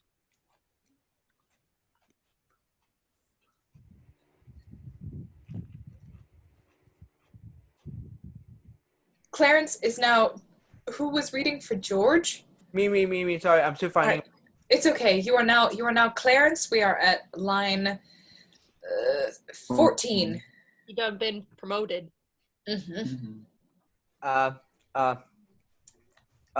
He knows the game. How true he keeps the wind. Silence. Widow, we will consider of your suit, and come some other time to know our mind. Right, gracious lord, I cannot brook delay. May it please your highness to resolve me now, and what your pleasure is shall satisfy me. Aye. Then I'll warrant you all your lands, and if what please him shall pleasure you, fight closer, or good faith you'll catch a blow. I fear her not, unless you chance to fall. God forbid that, for he'll take vantages. How many children hast thou, widow? Tell me. I think he means to beg a child of her. Nay, then, whip me. I'll rather give her 2. 3, my gracious lord. You shall have 4 if you'll be ruled by him. 'Twere pity they should lose their father's lands. Be pitiful, dread lord, and grant it then. Lords, give us leave. I'll try this widow's wit. Aye, good Richard. Richard and Clarence, stand aside. Aye, good lead have you, for you will have leave till youth take leave and leave you to the church, to the crutch. Now, tell me, madam, do you love your children? I full dearly as I love myself. And would you not do much to do them good? To do them good, I would sustain some harm. Then get your husband's lands to do them good? Therefore I came unto your majesty. I'll tell you how these lands are to be got. So shall you bind me to your highness's service. What service wilt thou do me if I give them? What you command that rests in me to do. But you will take exceptions to my boon. No, gracious lord, except I cannot do it. Aye, but thou canst do what I mean to ask. Why then I will do what your grace commands. Oh, he plies her hard, and much rain wears the marble. As red as fire. Nay, then her wax must melt. Why stops, my lord? Shall I not hear my task? An easy task. 'Tis but to love a king.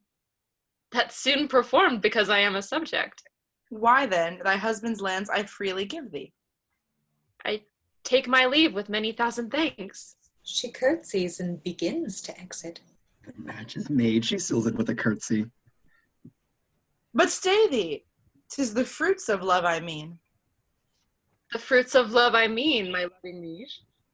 Aye, but I fear me in another sense. What love thinkst thou? I sue so much to get? My love till death, my humble thanks, my prayers, that love which virtue begs and virtue grants.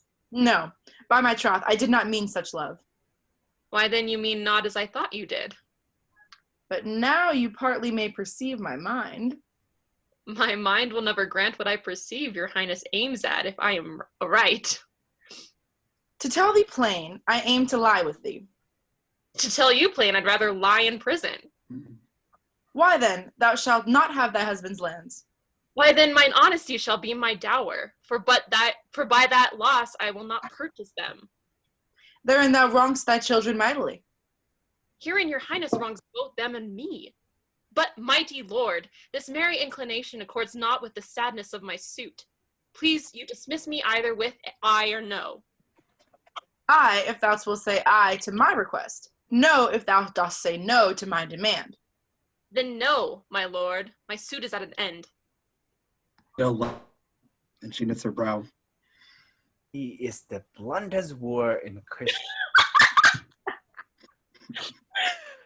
Her looks doth argue her replete with modesty. Her words doth show her wit incomparable. All her perfections challenge sovereignty. One way or other, she is for a king, and she shall be my love or else my queen. Say that King Edward take thee for his queen. 'Tis better said than done, my gracious lord.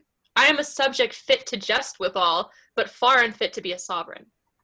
Sweet widow, by my state I swear to thee, I speak no more than what my soul intends, and that is, to enjoy thee for my love. And that is more than I will yield unto. I know I am too mean to be your queen, and yet too good to be your concubine. You cavil, widow, I did mean my queen. 'Twill grieve your grace my son should call you father. No more than when my daughters call thee mother. Thou art a widow, and thou hast some children, and, by God's mother, I, being but a bachelor, have other some. Why, 'tis a happy thing, to be the father unto many sons.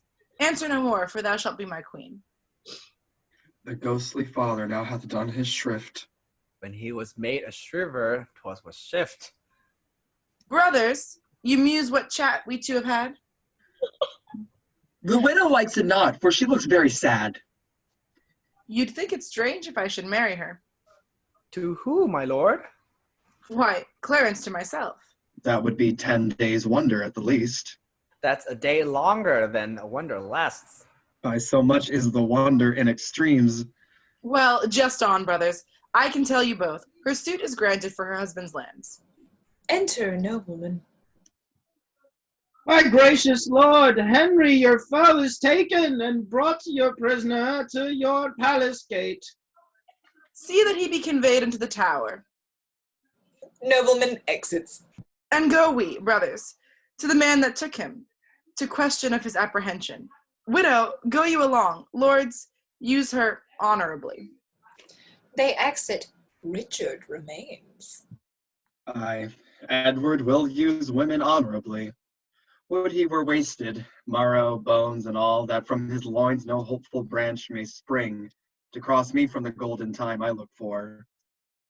And yet, between my soul's desires and me, the lustful Edward's title buried is Clarence, Henry, and his son young Edward, and all the unlooked-for issue of their bodies to take their rooms, ere I can place myself.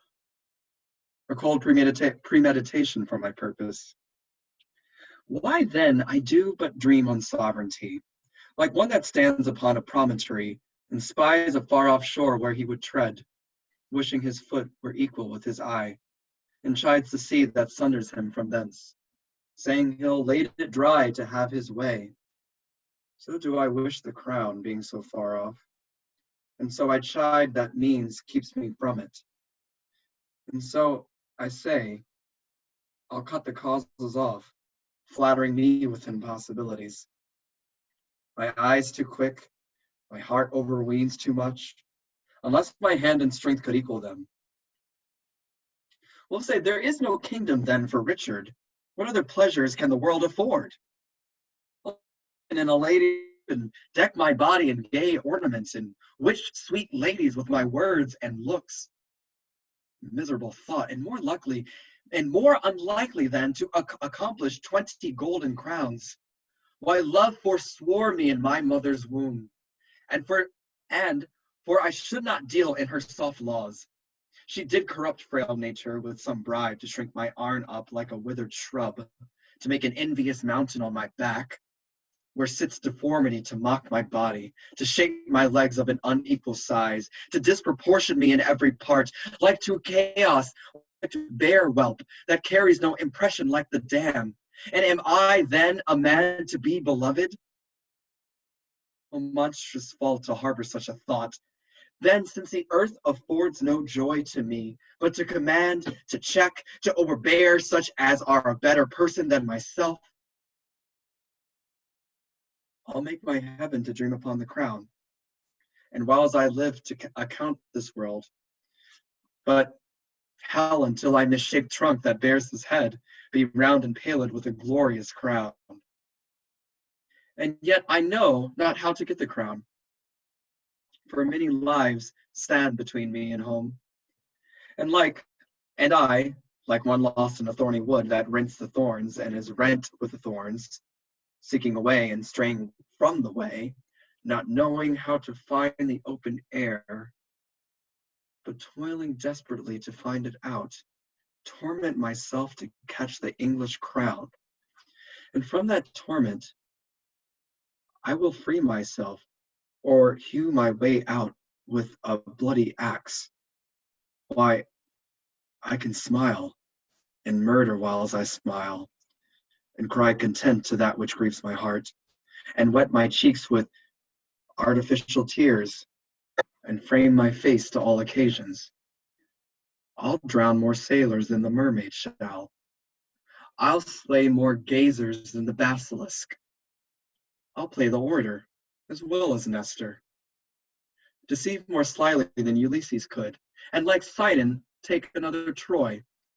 I can add colors to the chameleon, change shapes with Proteus for advantages, and set the murderous Machiavel to school. Can I do this and cannot get a crown? Tut, were it further off, I'll pluck it down. He exits. Act 3, Scene 3.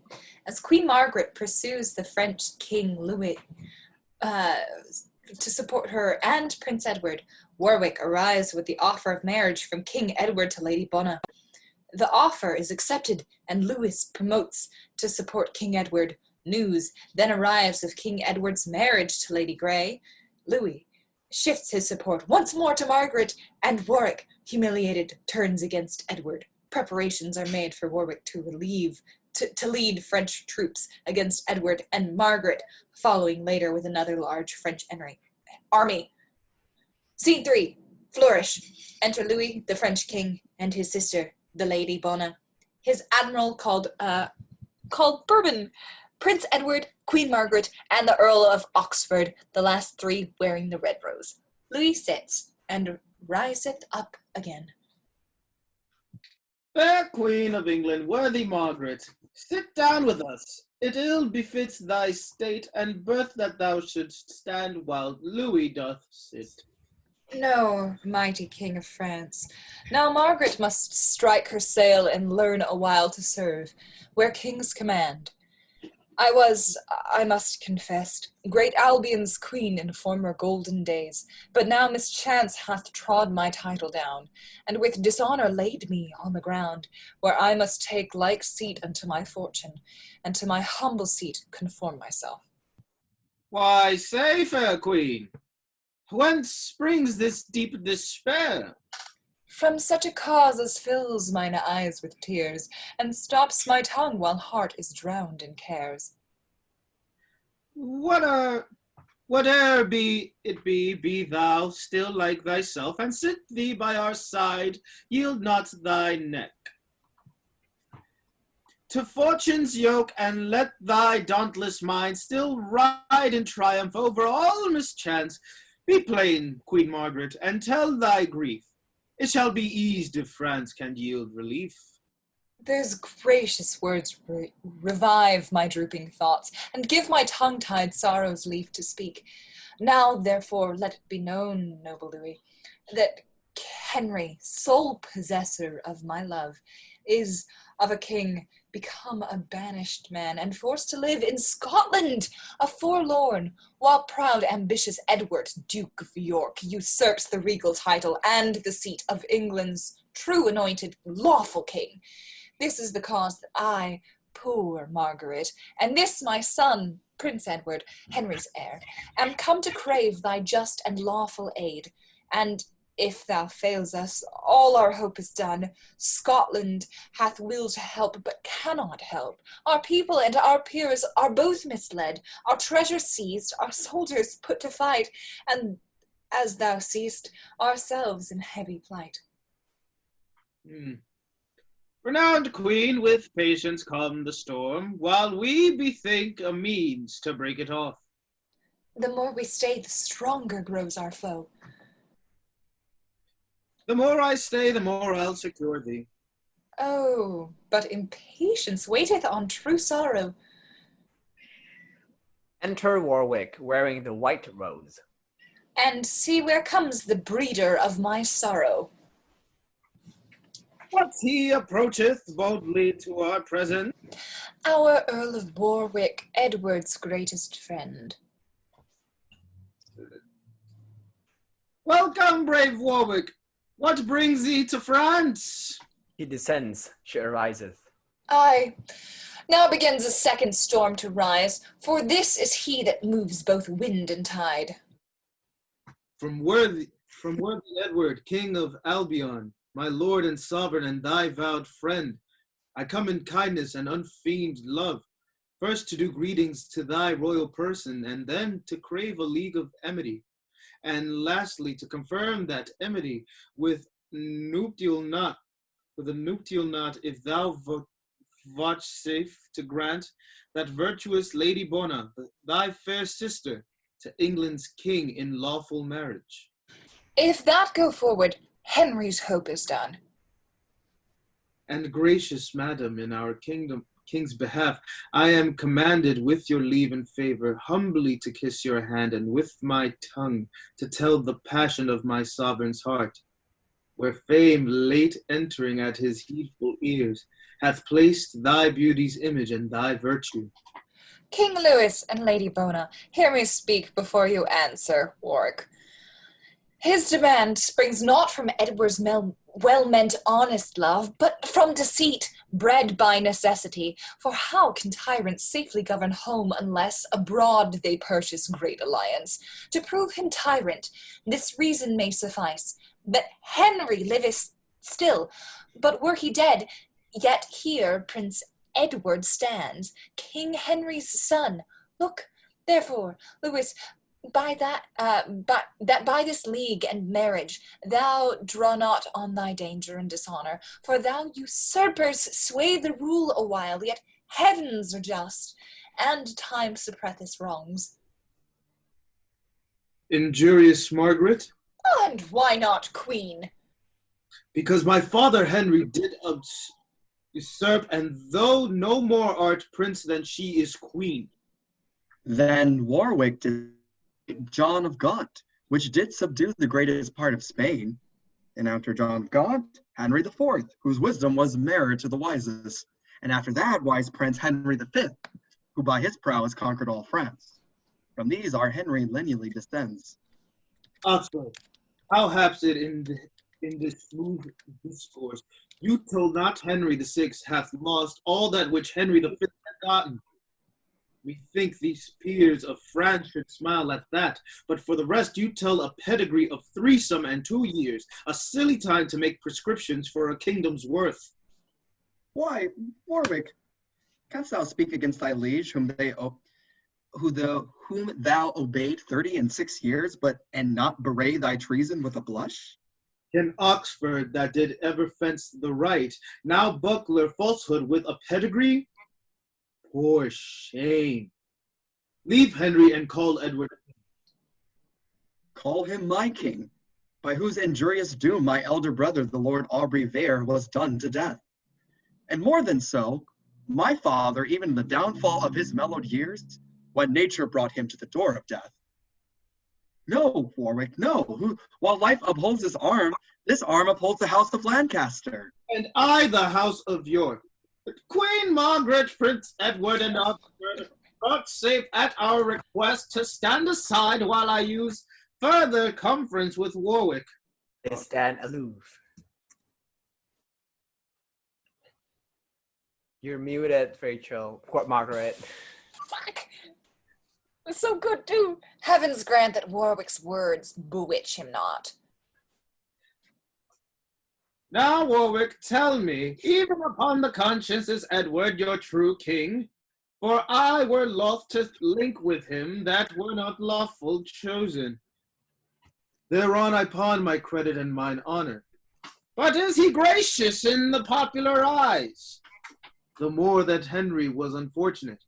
Then further all dissembling set aside, tell me for truth the matter of his love unto our sister Bona. Such it seems. Let me do one of them for you, mate. I got you.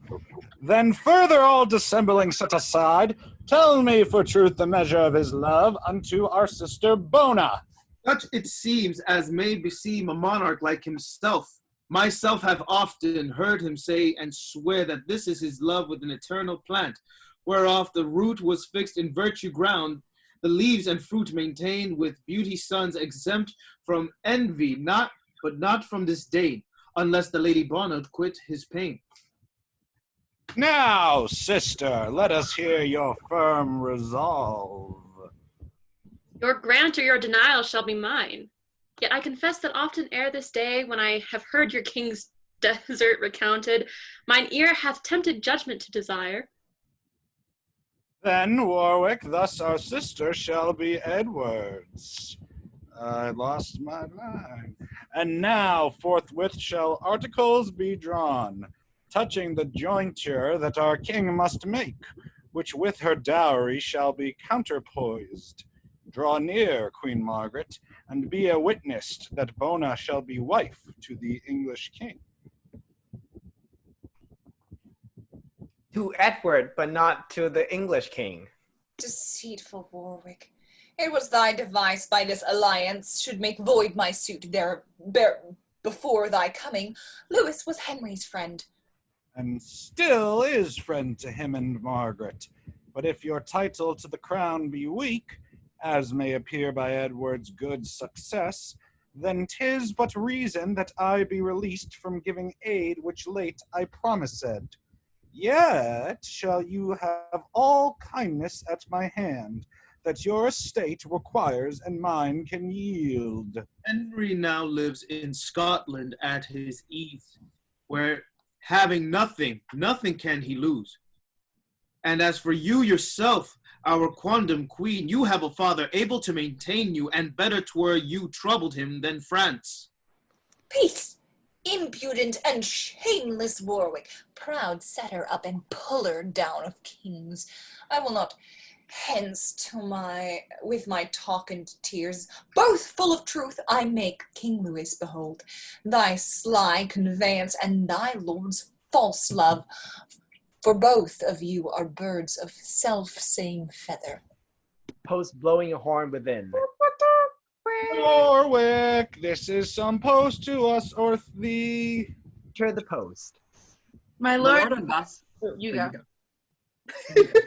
My lord ambassador, these letters are for you, sent from your brother, Marquis Montague. These are from our king unto your majesty. And madam, these for you from whom I know not. They well that our fair queen and mistress smile at our news, while Warwick frowns at his. Nay, mark how Lewis stands as he were nettled. I hope all's for the best. Warwick, what are thy news, and yours, fair queen? Mine. Oh, it's there. Mine, such as fills my heart with unhoped joys. Mine full of sorrow and heart's discontent. What? Has your king married the Lady Grey, and now to soothe your forgery and his sends me a paper to persuade me patience? Is this the alliance that he seeks with France? Dare he presume to scorn us in this manner? I told your majesty as much before. This proveth Edward's love and Warwick's honesty. King Louis, I here protest in sight of heaven, and by the hope I have of heavenly bliss, that I am clear for this misdeed of Edward's, no more my king, for he dishonors me, but not himself, if he could see his shame. Did I forget that by the house of York my father came untimely to his death? Did I let pass the abuse done to my niece? Did I impale him with the regal crown? Did I put Henry from his native right? And am I Jordaned at the last with shame? Shame on himself for my desert in honor. And to prepare my honor lost for him, I here renounce him and return to Henry, my noble queen, path, and henceforth I am thy true servitor. I will revenge his wrong to Lady Bona and replant Henry in his former state. Warwick, these words have turned my hate to love, and I forgive and quite forget old faults, and joy that thou becomest King Henry's friend. So much his friend, I, his unfeigned friend, unfeigned friend, that if King Louis vouchsafe to furnish us with some few bands of chosen soldiers, I'll undertake to land them on our coast and force the tyrant from his seat by war. 'Tis not his new-made bride shall secure him, and as for clearance, as my letters tell me, he's very likely now to fall from him, for matching more for wanton lust than honor, or than for strength and safety of our country. Dear brother, how shall Bona be revenged but by thy help to this distressed queen? Renowned prince, how shall poor Henry live unless thou rescue him from foul despair? My quarrel and this English queen's are one. And mine, fair Lady Bona, joins with yours. And mine with hers, and thine and Margaret's. Therefore at last I firmly am resolved you shall have aid. Let me give humble thanks for all at once. Then England's messenger return in post, and tell false Edward, thy supposed king, that Louis of France is sending over maskers to revel it with him and his new bride. Thou seest what's past. Go fear thy king withal. Tell him in hope he'll prove a widower shortly. I wear the willow garland for his sake. Tell him my mourning weeds are laid aside, and I am ready to put armor on. Tell him for me that he hath done me wrong, and therefore I'll uncrown him ere it be long. There's thy reward be gone. Warwick, Post exits. but Warwick, thou in Oxford with 5,000 men shall cross the seas and bid false Edward battle, and as occasion serves, this noble queen and prince shall follow with a fresh supply. Yet ere thou go, but answer me one doubt. What pledge have we of thy firm loyalty?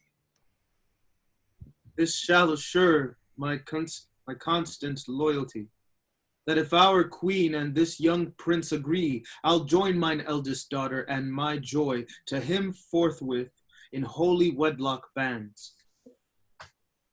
Yes, I agree, and thank you for your motion. Son Edward, she is fair and virtuous, therefore delay not, give thy hand to Warwick, and with thy hand thy faith irrevocable, that only Warwick's daughter shall be thine. Yes, I accept her, for she well deserves it. And here to pledge my vow, I give my hand. He gives his hand to Warwick. Why stay we now? These soldiers shall be levied, and thou, Lord Bourbon, our High Admiral, shall waft them over with our royal fleet. I long till Edward fall by war's mischance, for mocking marriage with a dame of France. All we exit. I came from Edward as ambassador, but I return his sworn and mortal foe. Matter of marriage was the charge he gave me.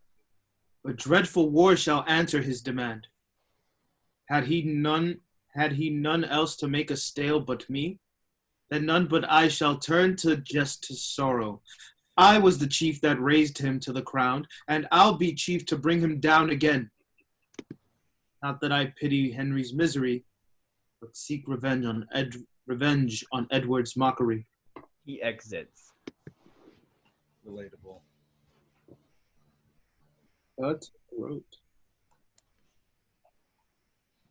Act 4, Scene 1. King Edward learns of Warwick's defection and orders that troops be levied in preparation for war.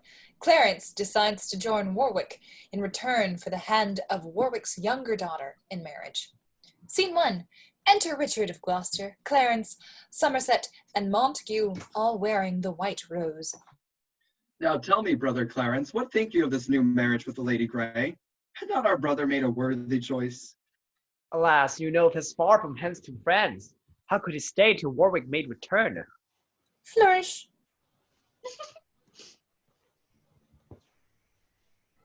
My lords, forbear this talk. Here comes the king. And his well-chosen bride. I mind to tell him plainly what I think. Enter King Edward with attendants, Lady Grey, now Queen Elizabeth, Pembroke, Stafford, Hastings, and others, all wearing the white rose. 4 stand on one side and 4 on the other. Now, brother of Clarence, how like you our choice, that you stand pensive, as half malcontent? As well as Lewis of France or the Earl of Warwick, which are so weak of courage and in judgment that they'll take no offense at our views. Suppose they take offense without a cause. They are but Lewis and Warwick. I am Edward, your king and Warwick's, and must have my will. And shall have your will because our king, yet hasty marriage seldom proveth well. Yea, brother Richard, are you offended too? Not I. No, God forbid that I should wish them severed, whom God hath joined together. Aye, and 'twere pity to sunder them that yoke so well together. Setting your scorns and your mislike aside, tell me some reason why the Lady Grey should not become my wife and England's queen. And you too, Somerset and Montague, speak freely what you think. Then this is mine opinion, that King Louis becomes your enemy for mocking him about the marriage of the Lady Fauna. And Warwick, doing what you gave in charge, is now dishonored by this new marriage. What if both Lewis and Warwick be appeased by such invention as I can devise? Yet to have joined with France in such alliance would have more strength than this our commonwealth against foreign storms than any homebred marriage.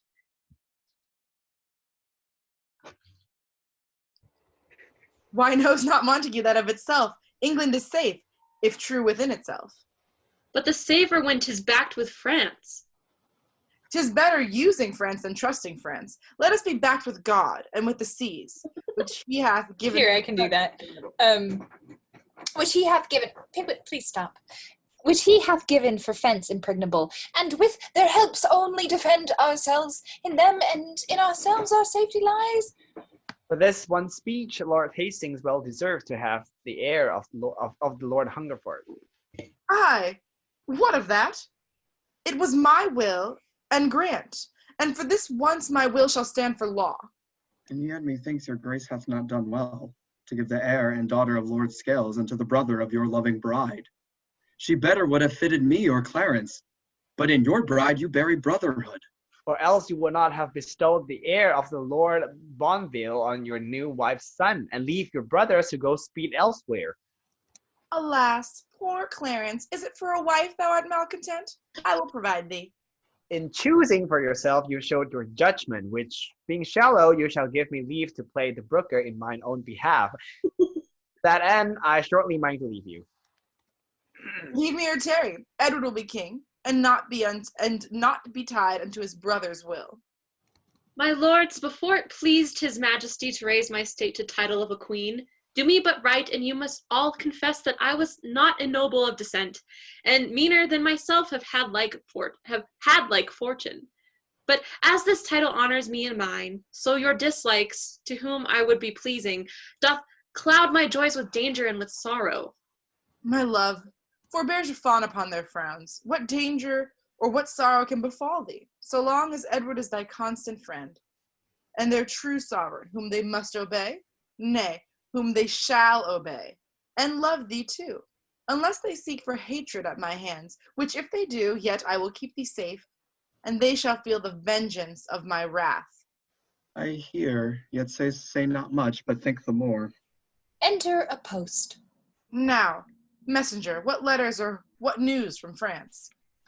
My sovereign liege, no letters and few words, but such as I, without your special pardon, dare not relate.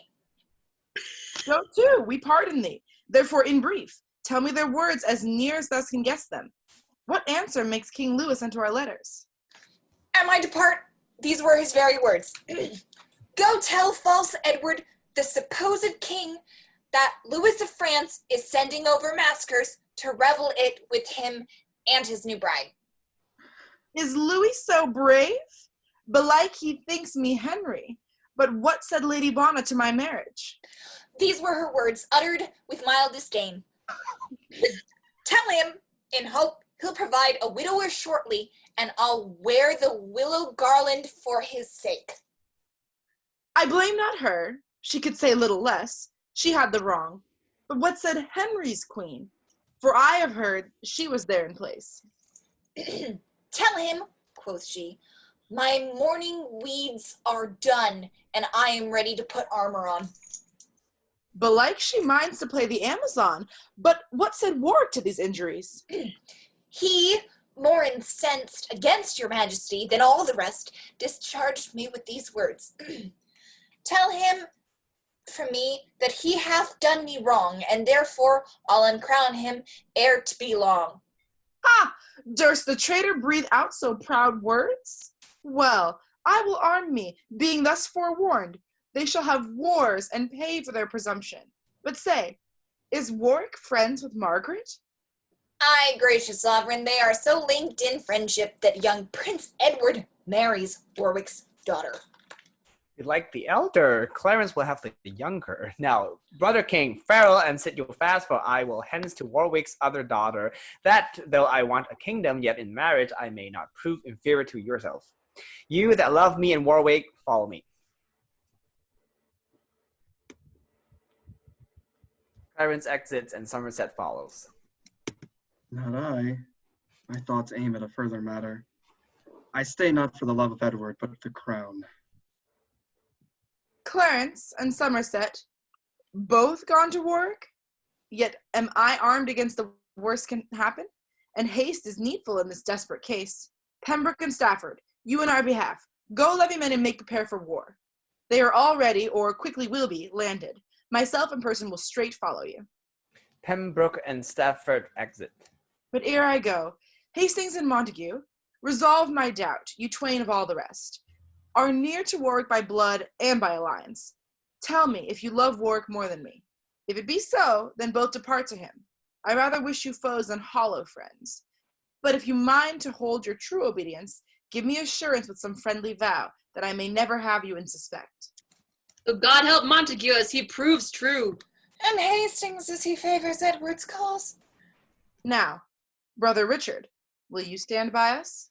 Aye, and despite of all, that shall withstand you. Why so? Then I am sure of victory. Now, therefore, let us hence and lose no hour, till we meet Warwick and with this foreign power. They exit. Act 4, Scene 2. Warwick and Clarence prepare to surprise King Edward, who awaits the French troops in a lightly guarded camp. Scene 2. Enter Warwick and Oxford in England, wearing the red rose, with French soldiers. Trust me, my lord, all hitherto goes well. The common people by numbers swarm to us. Enter Clarence and Somerset. But see where Somerset and Clarence comes. Speak suddenly, my lords. Are we all friends? Fear not that, my lord. Then, gentle Clarence, welcome on to Warwick. And welcome, Somerset. I hold it cowardice to rest mistrustful where a noble heart hath pawned an open hand in sign of love. Else might I think that Clarence, Edward's brother, were but a fiend friend to our proceedings. But welcome, sweet Clarence. My daughter shall be thine. And now what rest but in night's coverture, thy brother being carelessly encamped, his soldiers lurking in the towns about, and but attended by a simple guard. We may surprise and take him at our pleasure. Our scouts have found the adventure very easy, that as Ulysses and stout Diomed would slate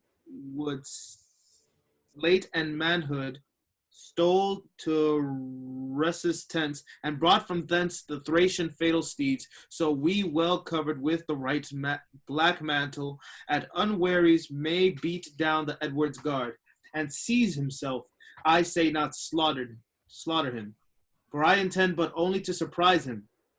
You that will follow me to this attempt, applaud the name of Henry with your leader. Henry! Henry! Why then, let's on our way in silent sort, for Warwick and his friends, God and Saint George. They exit. Act 4, Scene 3. Warwick, Clarence, and their troops capture King Edward, remove his crown, and send him captive to the Archbishop of York. Then they prepare to march to London to free King Henry. Scene 3. Enter 3 watchmen to guard King Edward's tent, all wearing the white rose. Come on, my masters. Each man take his hand. The king by this is set him down to sleep. What? Not to bed? Why, no, for he hath made a solemn vow never to lie and take his natural rest till Warwick or himself be quite suppressed. Tomorrow then, belike, shall be the day, if Warwick be so near as men report. But say, I pray, what nobleman is that with the king here resteth in his tent? 'Tis the Lord Hastings, the king's chiefest friend. Oh, is it so? But why commands the king that his chief followers lodge in towns about him while he himself keeps in the cold field? 'Tis the more honor because more danger is. Aye, but give me worship and quietness. I like it better than a dangerous honor.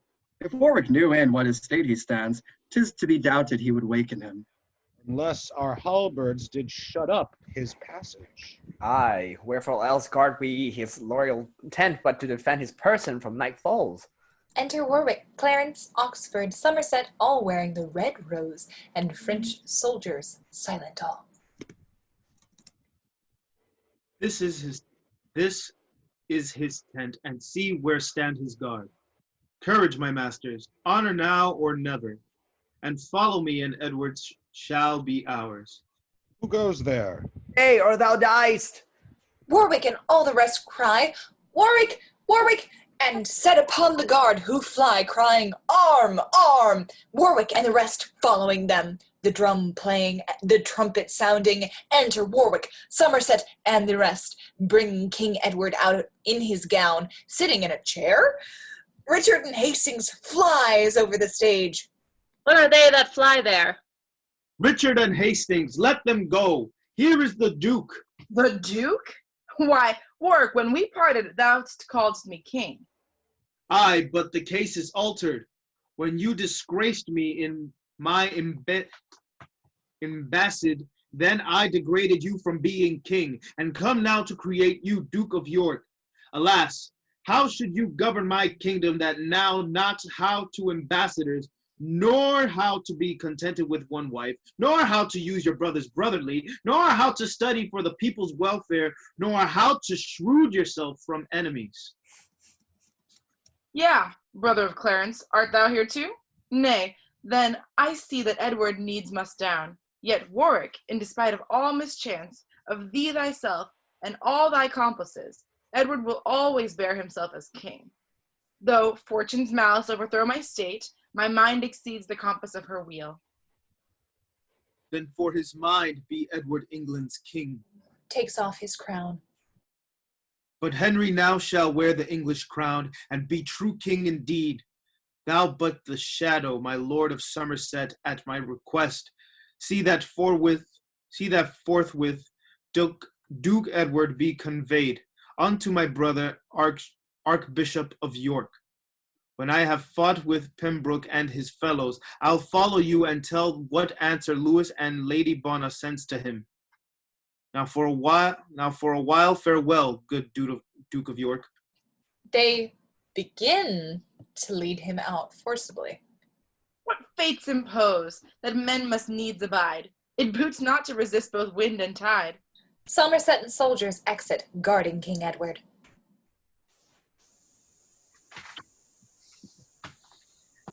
What now remains, my lords, for us to do but march to London with our soldiers?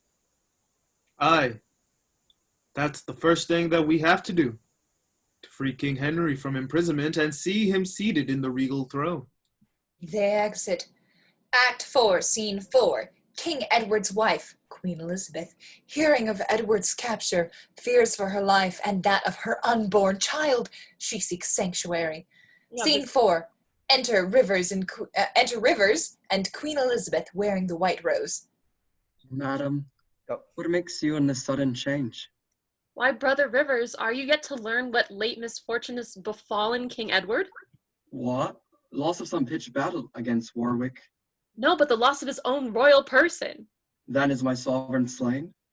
Aye, almost slain, for he is taken prisoner, either betrayed by falsehood of his guard or by his foe surprised at unawares. And, as I further have to understand, is new committed to the Bishop of York, fell Warwick's brother, and by that our foe. These news, I must confess, are full of grief. Yet, gracious madam, bear it as you may. Warwick may lose thou that hath won the day. Till then fair hope must hinder life's decay, and I the rather wean me from despair for love of Edward's offspring in my womb.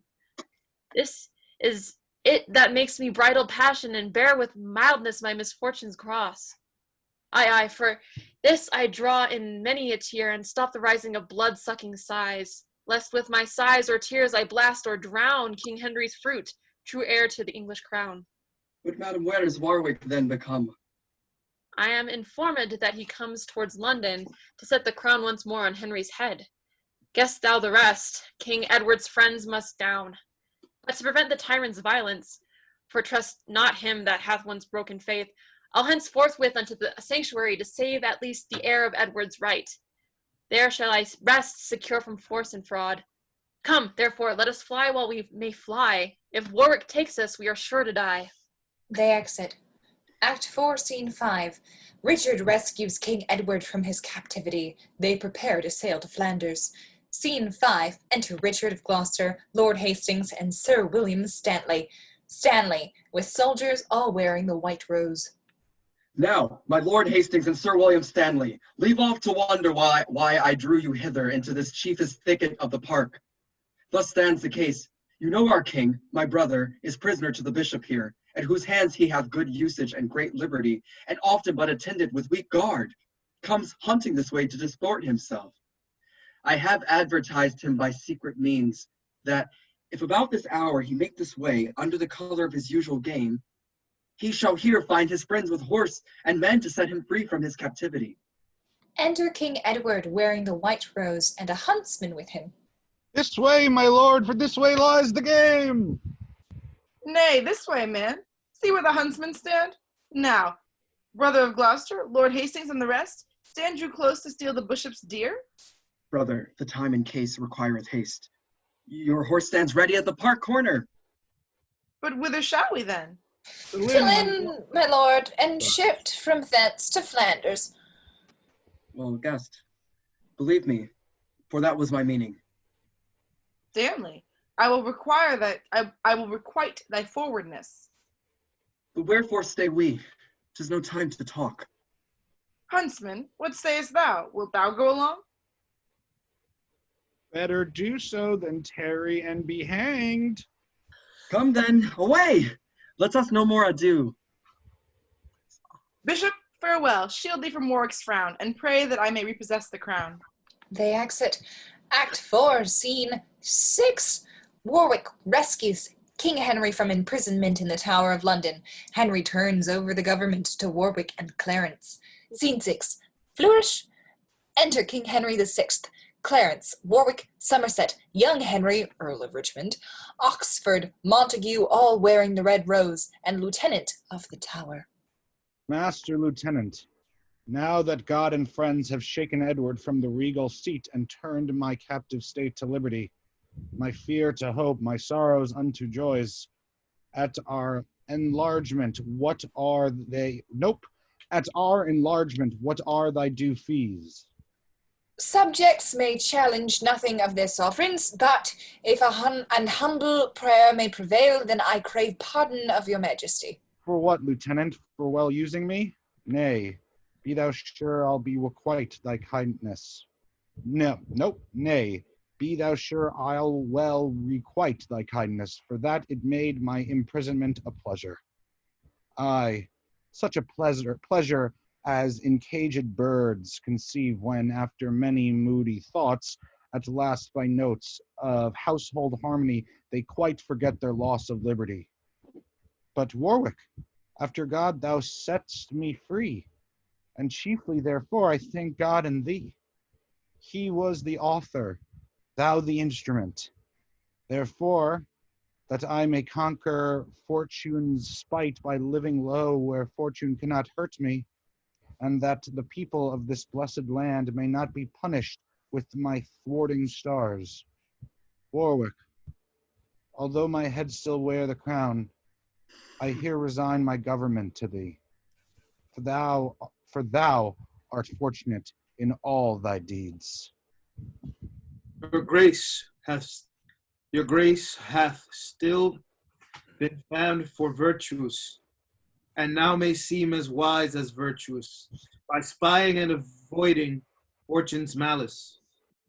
For few men's rightly temper with the stars, yet in the one thing let me blame your grace, for choosing me when Clarence is in place.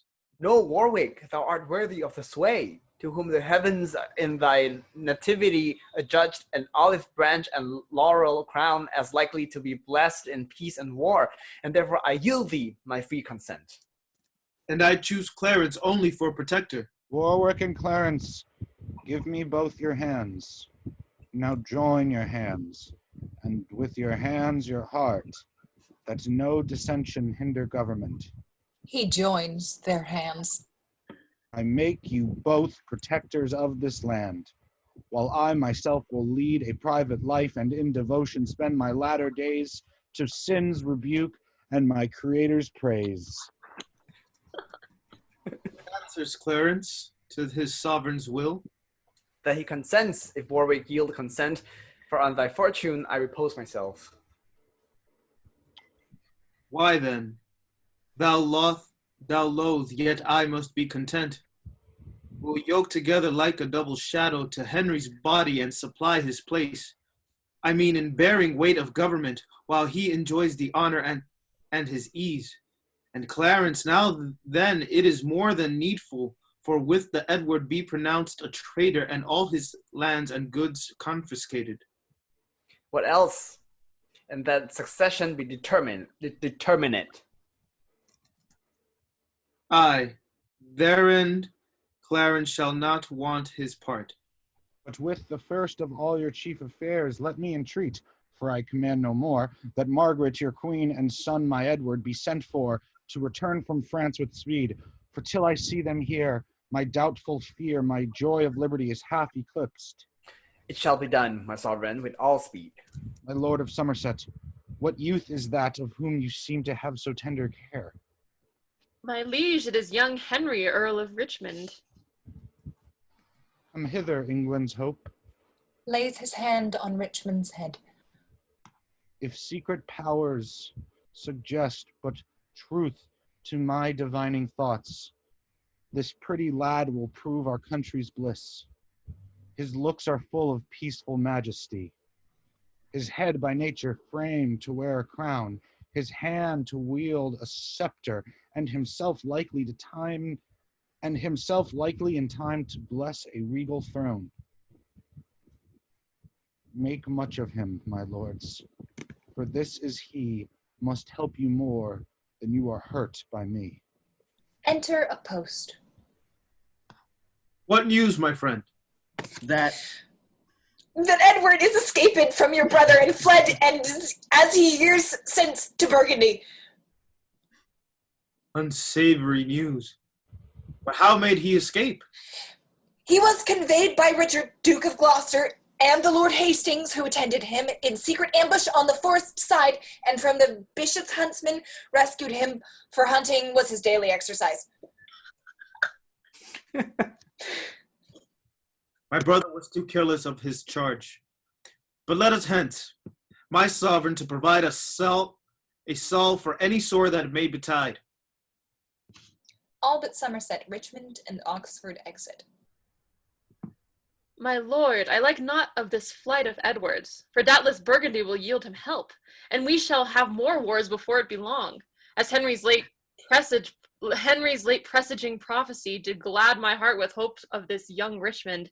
So doth my heart misgive me in these conflicts what may befall him to his harm and ours.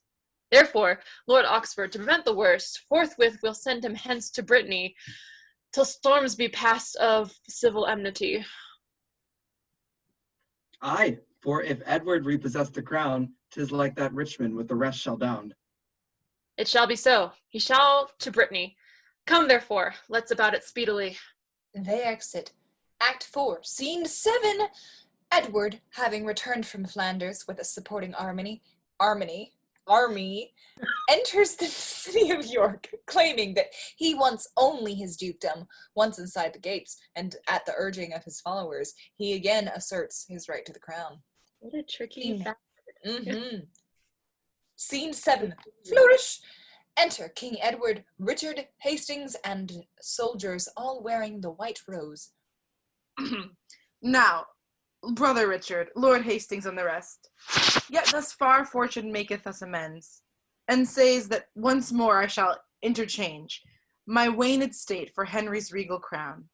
Well have we passed, and now repassed the seas, and brought desired help from Burgundy. What then remains, we being thus arrived, from Ravensburg haven before the gates of York, but that we enter as into our dukedom? Hastings knocks at the gate. The gates made fast. Brother, I like not this, for many men that stumble at the threshold are well foretold that danger lurks within. Tush, man. Abodements must not now affright us. By fair or foul means we must enter in, for hither will our friends repair to us. My liege, I'll knock once more to summon them. He knocks. Enter on the walls the mail. Oh my god. Mail of York. Yes, male of York. I'm a dyslexic motherfucker.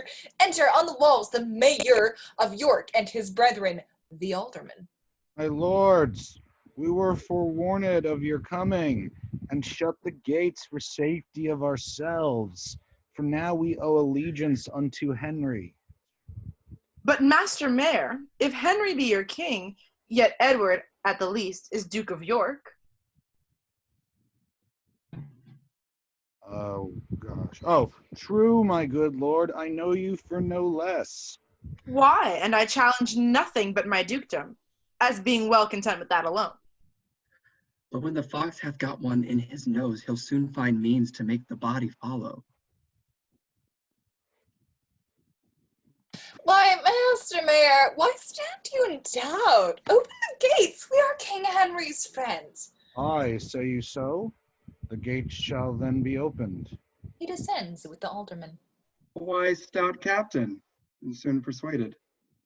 The good old man would fain that all were well, so 'twere not long of him but being entered. I doubt not I, but we shall soon persuade both him and all his brothers into reason. Enter the mayor and 2 aldermen. So, Master Mayor, these gates must not be shut, but in the night or in the time of war. What? Fear not, man, but yield me up the keys. Takes his keys. For Edward will defend the town, and thee, and all those friends that deign to follow me. March. Enter Montgomery with drum and soldiers. Brother, this is Sir John Montgomery, our trusty friend, unless I be deceived. Welcome, Sir John, but why come you in arms? To help King Henry in his time of storm, as every loyal subject ought to do.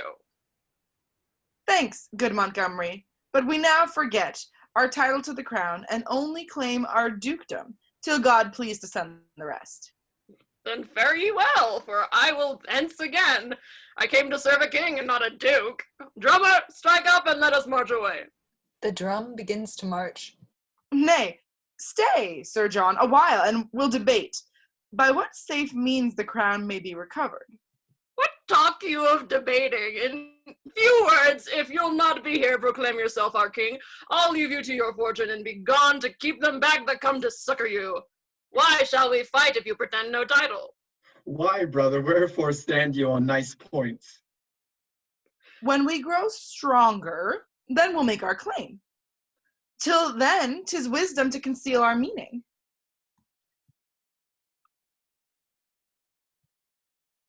Away, Away with scrupulous wit, now arms must rule. And fearless minds climb soonest unto crowns. Brother, we will proclaim you out of hand. The bruit thereof will bring you many friends. Then be it as you will, for 'tis my right, and Henry but usurps the diadem. Aye, now my sovereign speaketh like himself, and now will I be Edward's champion. Sound, trumpet! Edward shall be here proclaimed. Come, fellow soldier, make thou proclamation. Flourish, sound. Edward the Fourth, by the grace of God, King of England and France, and Lord of Ireland, what's that, etc. Etc. And whosoever gainsays King Edward's right, by this I challenge him to single fight. Throws down his gauntlet.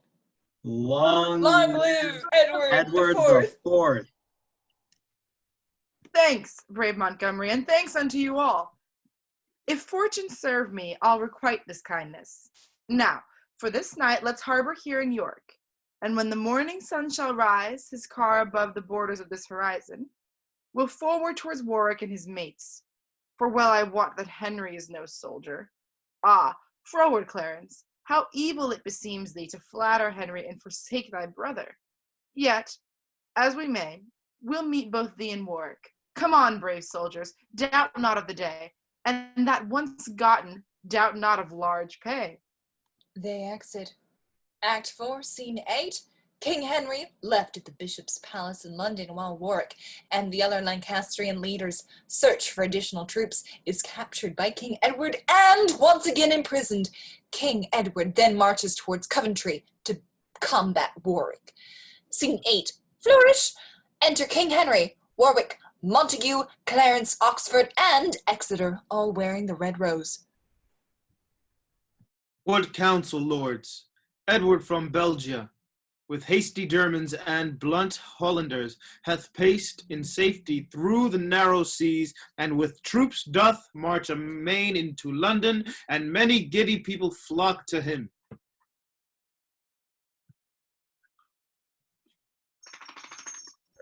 Okay, oh, what was I saying? Oh yeah, let's levy men and beat him back again. A little fire is quickly trodden out, which, being suffered, rivers cannot quench. In Warwickshire I have true-hearted friends, not mutinous peace, yet bold in war.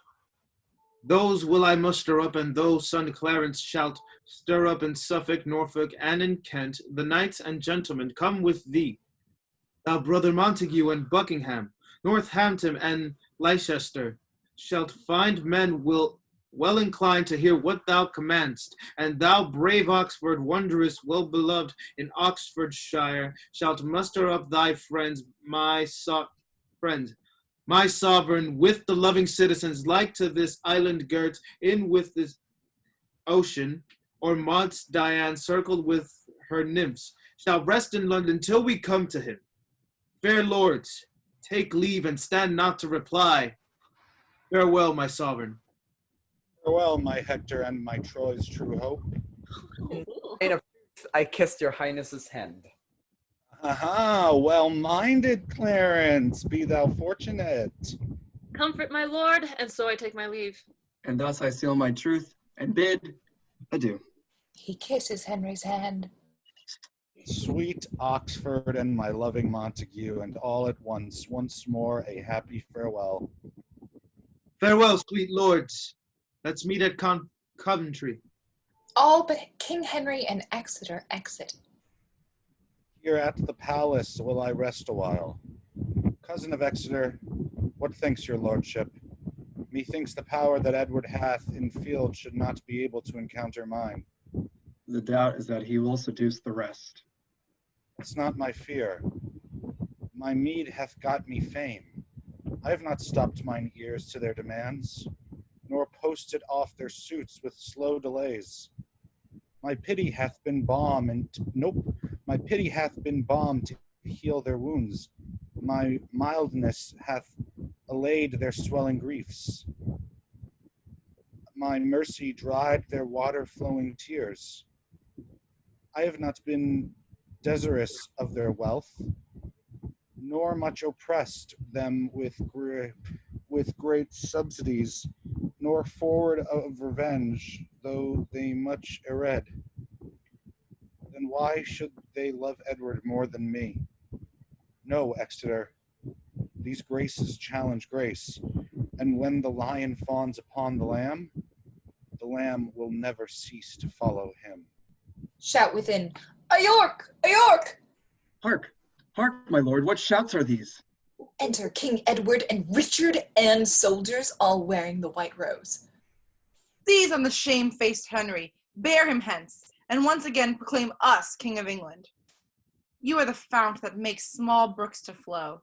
Now stop thy spring, and thy sea shall suck them dry, and swell so much the higher their ebb. Hence with him to the tower, let him not speak. Soldiers exit with King Henry and Exeter.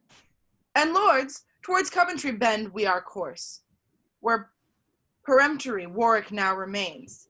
The sun shines hot, and if we use delay, cold biting winter mars our hope for hay. Away betimes before his forces join, and take the great grown traitor unawares. Brave warriors, march amain towards Coventry.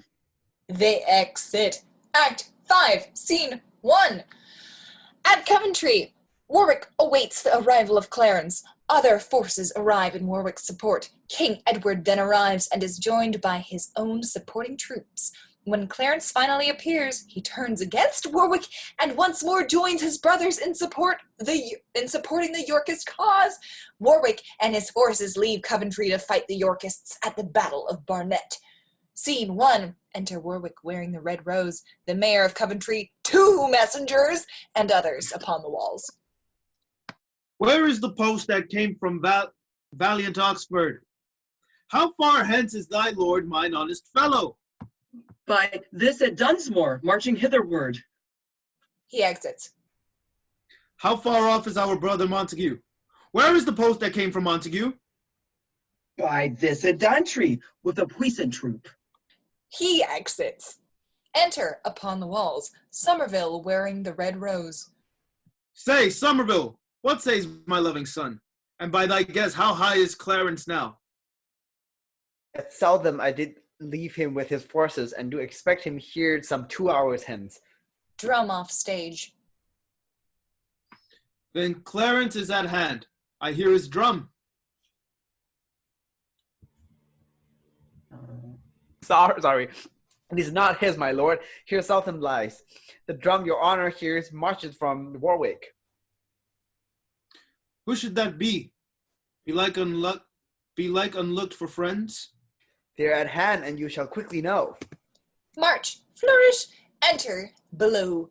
King Edward, Richard, and soldiers, including a trumpeter, all wearing the white rose. Go, trumpet, to the walls and sound a parley. See how the surly Warwick mans the wall? Oh, and by spite it, sportful Edward come. Where slept our scouts, or how are they seduced, that we could hear no news of his repair? Now, Warwick, wilt thou ope the city gates, speak gentle words, and humbly bend thy knee? Call Edward king, and at his hands beg mercy, and he shall pardon thee on these outrages. Nay, rather wilt thou draw thy forces hence, confess who set thee up and plucked thee down? Call Warwick patron and be penitent, and thou shalt still remain the Duke of York. I thought at least he would have said the king. Or did he make the jest against his will? Is not a dukedom, sir, a goodly gift? I, by my faith, for a poor earl to give. I'll do thee service for so good a gift. 'Twas I that gave the kingdom to thy brother. Why then, 'tis mine, but by Warwick's gift. Thou art no Atlas for so great a weight. And weakling Warwick take his gift again, and Henry is my king. Warwick is subject. But Warwick's king is Edward's prisoner, and gallant Warwick do but answer this. What is the body when the head is off? Alas, that Warwick had no more forecast, but whiles he thought to steal the single 10, the king was slyly fingered from the deck. You left poor Henry at the bishop's palace, and 10-1, you'll meet him in the tower. 'Tis even so, yet you are Warwick still. Come, Warwick, take the time. Kneel down. Kneel down. Nay, when? Strike now, or else the iron cools. I had rather chop this hand off at a blow, and with the other fling it at thy face, than bear a low assail to strike to thee. Say how thou canst. Have wind and tide, thy friend. This hand fast wound about thy coal-black hair shall, whiles thy head is warm and new cut off, write in the dust this sentence with thy blood. Wind-changing Warwick now can change no more. Enter Oxford, below wearing the red rose with soldiers, drums, and colors. Oh, cheerful colors, see where Oxford comes. Oxford! Oxford for Lancaster! Oxford and his troops exit as through a city gate. The gates are open? Let us enter too. So other foes may set upon our backs. Stand we in good array, for they no doubt will issue out again, and bid us battle. If not, the city being but of small defense, will quickly rouse the traitors in the same. Oxford enters aloft. Oh, welcome, Oxford, for we want thy help. Enter Montague below wearing the red rose with soldiers, drum, and colors. Montague! Montague for Lancaster! Thou and thy brother both shall buy this treason, even with the dearest blood your bodies bear.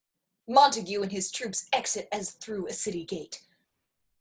The harder match, the greater victory. My mind presageth happy gain and conquest. Enter Somerset below wearing the red rose with soldiers, drum, and colors. Somerset! Somerset for Lancaster!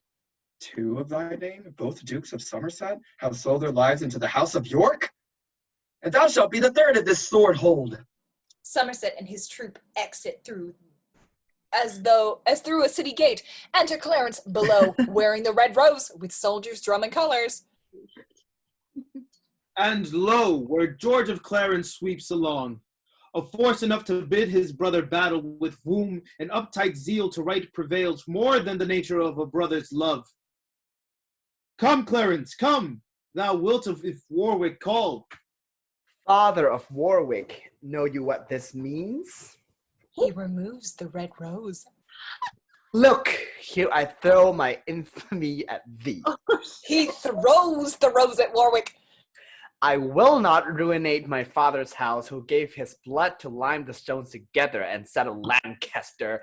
Why, throwest thou, Warwick, that Clarence is so harsh, so blunt, unnatural to bend the fatal instruments of war against his brother and his lawful king? Perhaps thou wilt object my holy oath. To keep that oath were more impiety than Jeff when he sacrificed his daughter. I am so sorry for my trespass made that, to deserve well at my brother's hand, I here proclaim myself thy mortal foe, with resolution, wheresoever I meet thee, as I will meet thee if thou stir abroad to plague thee for thy foul misleading me. And so, proud-hearted Warwick, I defy thee, and to my brother turn my blushing cheeks. Pardon me, Edward, I will make amends. And Richard, do not frown upon my faults, for I will henceforth be no more unconstant. Now, welcome more, and 10 times more beloved, than if thou never hadst deserved our hate. Welcome, good Clarence. This is brother-like. O passing traitor, perjured and unjust! What, Warwick? Wilt thou leave the town and fight? Or shall we beat the stones about thine ears? Alas, I am not cooped here for defense. I will away towards Barnet presently, and bid thee battle, Edward, if thou darest. Yes, Warwick, Edward dares, and leads the way. Warwick exits from the walls and descends. Lords, to the field, St. George in victory! They exit, march. Warwick and his company follows. Act 5, Scene 2. At the Battle of Barnet, King Edward brings in a wounded Warwick and leaves him to his death. Lancastrian lords find Warwick as he dies, and they prepare to join Queen Margaret and the newly arrived French forces. Scene 2, Alarum and excursions. Enter King Edward wearing the white rose, bringing forth Warwick wearing the red rose, wounded. So lie thou there, die thou, and die our fear. For Warwick was a bug that feared us all. Now, Montague, sit fast, I seek for thee, that Warwick's bones may keep thine company. He exits. Ah, who is nigh? Come to me, friend or foe, and tell me who is victor, York or Warwick. Why ask I that? My mangled body shows, my blood, my want of strength, my sick heart shows, that I must yield my body to the earth, and by my fall, the conquest to my foe, thus yields the sitter to the axe's edge, whose arm gave shelter to the princely eagle under whose shade the ramping lion slept, whose top branch overpeered Jove's spreading tree, and kept low shrubs from winter's powerful wind. These eyes that now are dimmed with death's black veil have been as piercing as the midday sun. To search the secret treasons of the world, the wrinkles in my brows now filled with blood were likened oft to kingly sepulchres, for who lived king, but I could dig his grave. And who durst smile when Warwick bent his brow? Lo, now my glory smeared in dust and blood. My parks, my walks, my manners that I had, even now forsake me. And of all my lands is nothing left me but my body's length. Why, what is pomp, rule, reign, but earth and dust? And live we how we can, yet die we must. Enter Oxford and Somerset, both wearing the red rose. Ah, Warwick! Warwick, wert thou as we are, we might recover all our loss again. The Queen from France hath brought a puissant power. Even now we hear the news. Ah, couldst thou fly? Why then I would not fly. Ah, Montague, if thou be there, sweet brother, take my hand, and with thy lips keep in my soul a while. Thou lovest me not, for brother, if thou didst, thy tears would wash this cold congealed blood that glues my lips and will not let me speak. Come quickly, Montague, or I am dead. Ah, Warwick, Montague hath breathed his last, and to the latest grip cried out for Warwick, and said, Commend me to my valiant brother. And more he would have said, and more he spoke, which sounded like a cannon in a vault, that might not be distinguished, but at last I well might hear, delivered with a groan, O farewell, Warwick. Sweet rest his soul. Fly, lords, and save yourselves, for Warwick bids you all farewell to meet in heaven. He dies. Away. Away to meet the Queen's great power. Here they bear away his body. They exit. Act 5, Scene 3. King Edward, Richard, and Clarence are triumphant after the Battle of Barnet, but they know they must now meet Queen Margaret and her forces at Tewkesbury. Thanks, Haley. Flourish, flourish! Enter King Edward in triumph with Richard, Clarence, and the rest, all wearing the white rose.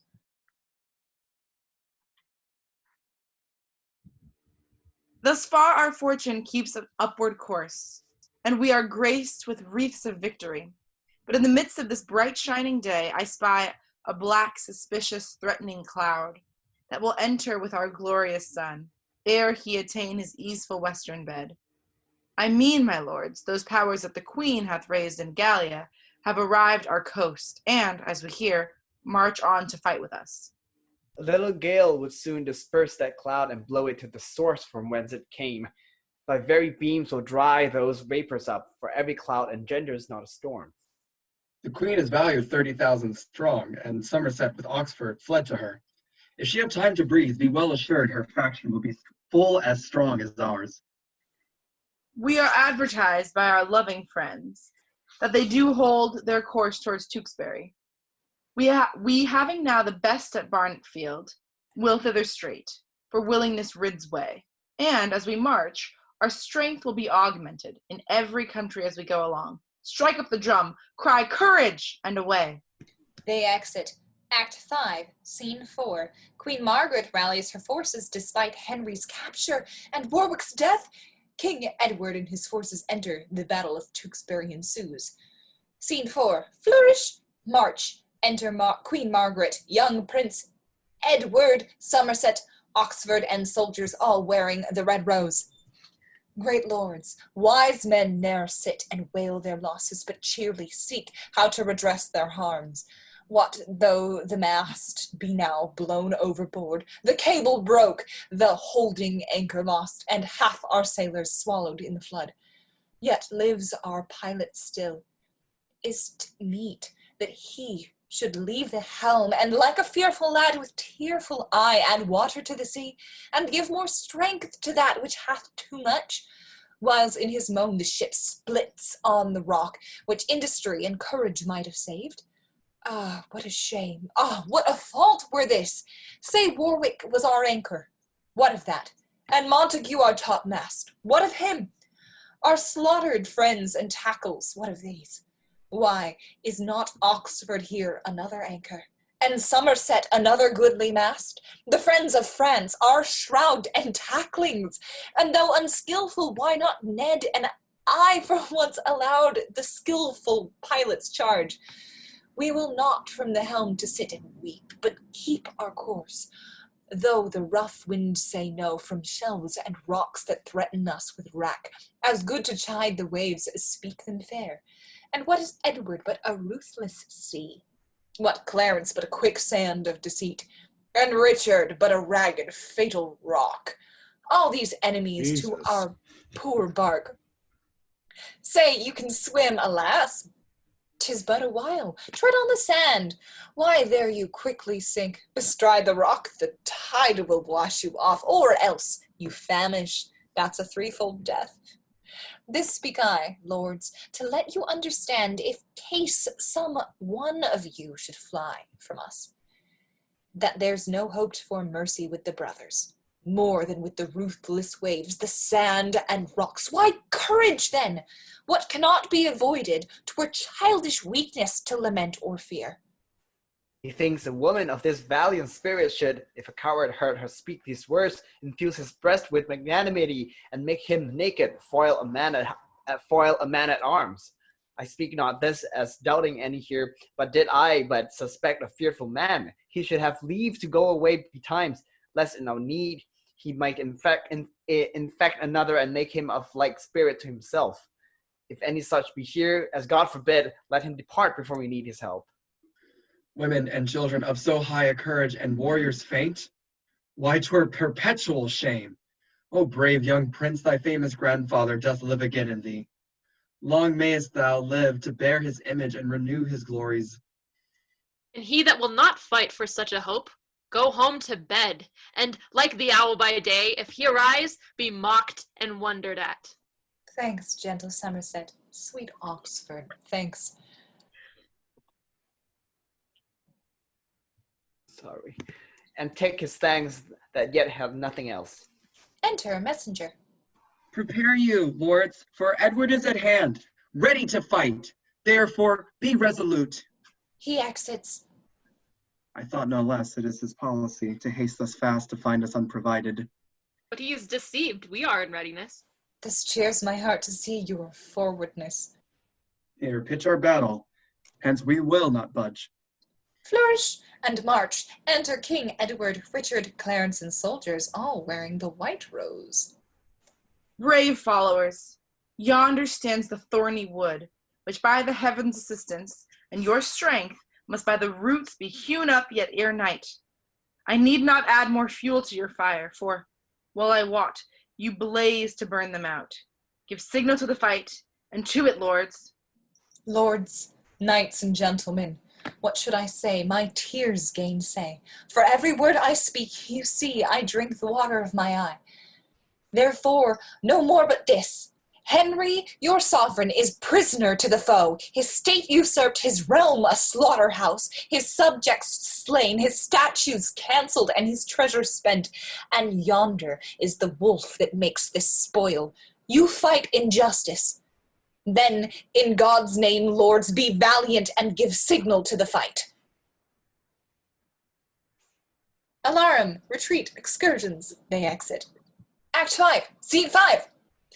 Queen Margaret and other Lancastrian leaders are brought in as captives. King Edward sends out orders to find Prince Edward. When the prince is brought in, he refuses to treat Edward as a king and thus enrages Edward, Richard, and Clarence, who each stab him in turn. Queen Margaret begs them to kill her too, but they refuse. Richard slips away to travel to the Tower of London. Margaret is led into captivity. Scene 5. Flourish! Enter King Edward, Richard, and Clarence, all wearing the white rose, with soldiers guarding. Queen Margaret, Oxford, and Somerset, all wearing the red rose, prisoners. Now, here a period of tumultuous broils. Away with Oxford to Ham's castle straight. For Somerset, off with his guilty head. Go bear them hence, I will not hear them speak. For my part, I'll not trouble thee with words. Nor I, but stoop with patience to my fortune. So part we sadly in this troublous world to meet with joy in sweet Jerusalem. Oxford and Somerset exit under garden. Is this proclamation made that who finds Edward shall have a high reward, and he his life? It is. And lo, where youthful Edward comes. Enter Prince Edward wearing the red rose under guard. Bring forth the gallant. Let us hear him speak. What can so young a thorn begin to prick?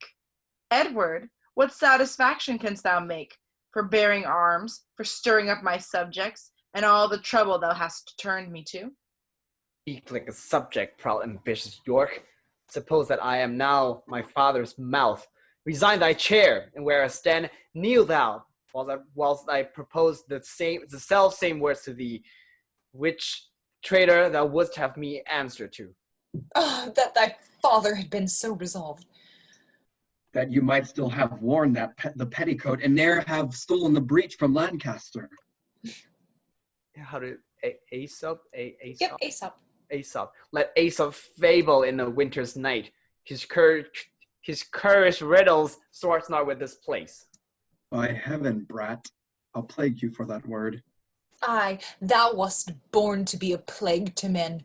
For God's sakes, take away this captive scold. Nay, take away this scolding crookback, rather. Peace, willful boy, or I will charm your tongue. Untutored lad, thou art too malapert. I know my duty, you are all undutiful.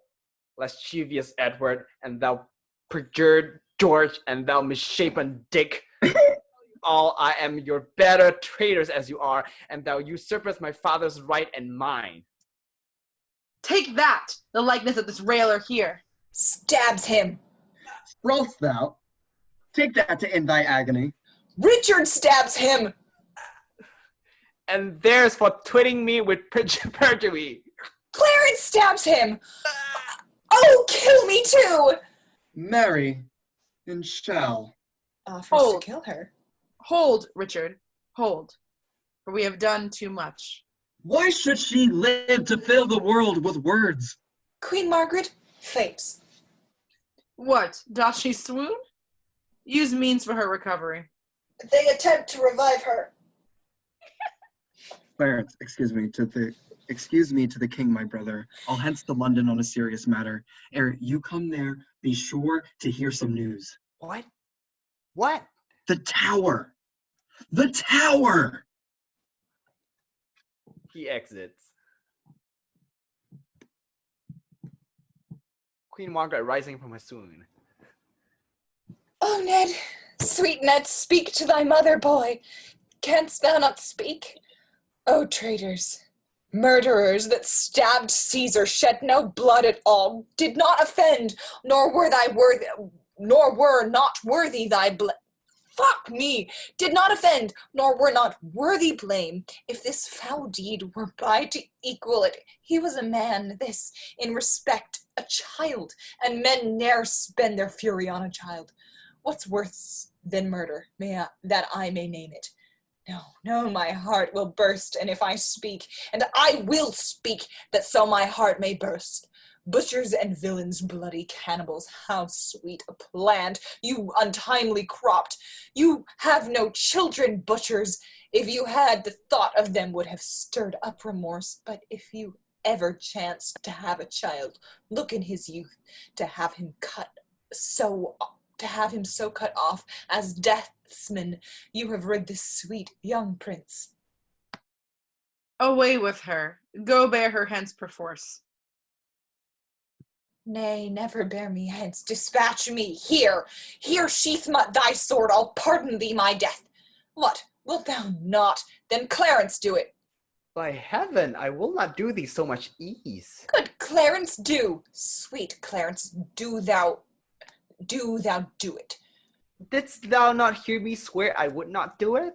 Aye, but thou usest to forswear thyself. 'Twas sin before, but now 'tis charity. What, wilt thou not?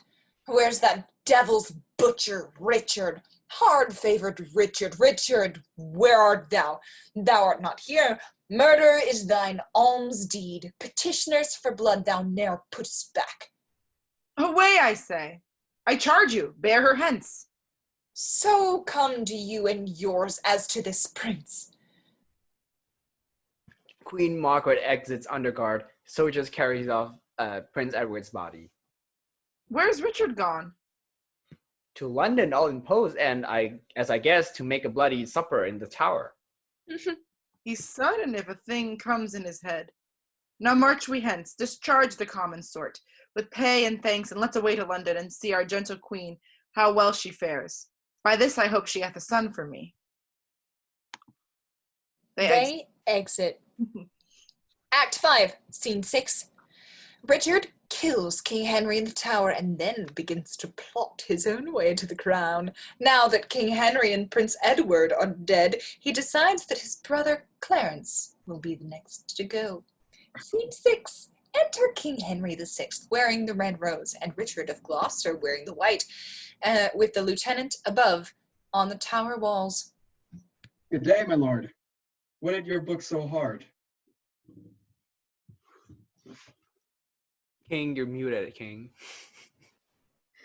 I'm coming for you. All right, let's fucking fuck shit up. I, my good lord, my lord, I should say rather, 'tis sin to flatter. Good was little better. Good Gloucester and good devil were alike, and both preposterous. Therefore not good lord. Sirrah, leave us to ourselves. We must confer. Lieutenant exits. So flies the reckless shepherd from the wolf. So first the harmless sheep doth yield his fleece, and next his throat unto the butcher's knife. What scene of death hath Roscius now to act? Suspicion always haunts the guilty mind. The thief doth fear each bush and officer. The bird that hath been limed in a bush, with trembling wings misdoubteth every bush, and I, the hapless male to one sweet bird, have now the fatal object in my eye where my poor young was limed, was caught and killed. Why, what a peevish fool was that of Crete that taught his son the office of a fowl, and yet for all his wings the fool was drowned. I, Daedalus, my poor boy Icarus, Thy father Minos, that denied our course, the sun that seared the wings of my sweet boy, thy brother Edward, and thyself the sea, whose envious gulf did swallow up his life. Ah, kill me with thy weapon, not with words. My breast can better brook thy dagger's point than can my ears that tragic history. But wherefore dost thou come? Is't for my life? Thinkest thou I am an executioner? Persecutor, I am sure thou art. If murdering innocents by executing, why, then thou art an executioner. Thy son I killed for his presumption. Hadst thou been killed when first thou didst presume, thou hadst not lived to kill a son of mine. And thus I prophesy, that many a thousand which now mistrust no parcel of my fear, and many an old man sigh, and many a widow's and many an orphan's water-standing eye, men for their sons, wives for their husband, orphans for their parents' timeless death, shall rue the hour that ever thou wast born. The owl shrieked at thy birth, an evil sign, and the night crow cried, a boding luckless time. Dogs howled, and hideous tempests shook down trees. The raven rooked her on the chimney's top. The chattering pies in the dismal discord sung. Thy mother felt more than a mother's pain, and yet brought forth less than a mother's hope. To wit, an indigested and deformed lump, not like the fruit of such a goodly tree. Teeth hadst thou in thy head when thou wast born, to signify thou camest to bite the world. And if the rest be true which I have heard, thou camest... I'll hear no more. Die, prophet, in thy speech. Stabs him. For this amongst the rest was I ordained. Aye, and for much more slaughter after this. O God, forgive my sins, and pardon thee. Dies. What will the aspiring blood of Lancaster sink in the ground? I thought it would have mounted. See how my sword weeps for the poor king's death. Oh, may such purple tears be always shed from those that wish the downfall of our house. If any spark of life be yet remaining, down to hell, and say I sent thee thither. Stabs him again. I that have neither pity, love, nor fear. Indeed, 'tis true that Henry told me of. For I have often heard my mother say I came into the world with my legs forward. Had I not reason, think you to make haste and seek their ruin that usurped our right. That midwife wondered, and the woman cried, "Oh, Jesus, bless us, he is born with teeth." And so I was, which plainly signified that I should snarl and bite and play the dog. Then since the heavens have shaped my body so, let hell make crooked my mind to answer it. I have no brother. I am like no brother. And this word love, which graybeards call divine, be resident in men like one another and not in me. I am myself alone. Clarence, beware. Thou keeps me from the light, but I will sort a pitchy day for thee. For I will buzz abroad such prophecies that Edward shall be fearful for his life. And then, to purge his fear, I'll be thy death. King Henry and the prince, his son, are gone. Clarence, thy turn is next. And then the rest, counting myself but bad till I be best, I'll throw thy body in another room and triumph Henry in the day of doom. He exits, carrying out the body. Act 5, Scene 7. King Edward celebrates the Yorkist triumph by having Richard and Clarence kiss his infant son. Richard, while outwardly loving the new prince, makes clear his intention of destroying him. Scene 7. Flourish. Enter King Edward, Queen Elizabeth, Clarence, Richard of Gloucester, Hastings, nurse, carrying infant Prince Edward, and attendants. Once more we sit in England's royal throne. Repurchased with the blood of enemies, what valiant foemen, like to autumn's corn, have we mowed down in tops of all their pride 3 dukes of Somerset, threefold renown, for hardly an undoubted champions, 2 Cliffords, as the father and the son, and 2 Northumberlands, 2 braver men, ne'er spurred their courses at the trumpet's sound. With them, the two brave bears, Warwick and Montague, that in their chains fettered the kingly lion, and made the forest tremble when they roared. Thus have we swept suspicion from our seat, and made our footstool of security. Come hither, Bess, and let me kiss my boy. Young Ned, for thee, thine uncles, and thyself, have in our armors watched the winter's night, went all afoot in summer's scalding heat, that thou mightst repossess the crown in peace, and of our labors thou shalt reap the gain. I'll blast his harvest if your head was laid. For yet I am not looked on in the world. This shoulder was ordained so thick to heave, and heave it shall some weight or break my back. Work thou that way, and thou shalt execute. Clarence and Gloucester, love my lovely queen, and kiss your princely nephew, brothers both. The duty that I owe unto your majesty, I seal upon the lips of this sweet babe. He kisses the infant. Thanks, noble Clarence, worthy brother, thanks. And that I love the tree from whence thou springst, witnessing the loving kiss, I give the fruit. He kisses the infant. To say the truth, so Judas kissed his master, and cried all hail, when as he meant all harm. Now am I seated as my soul delights, having my country's peace and my brother's love. What will your grace have done with Margaret? Rainier, her father to the king of France, had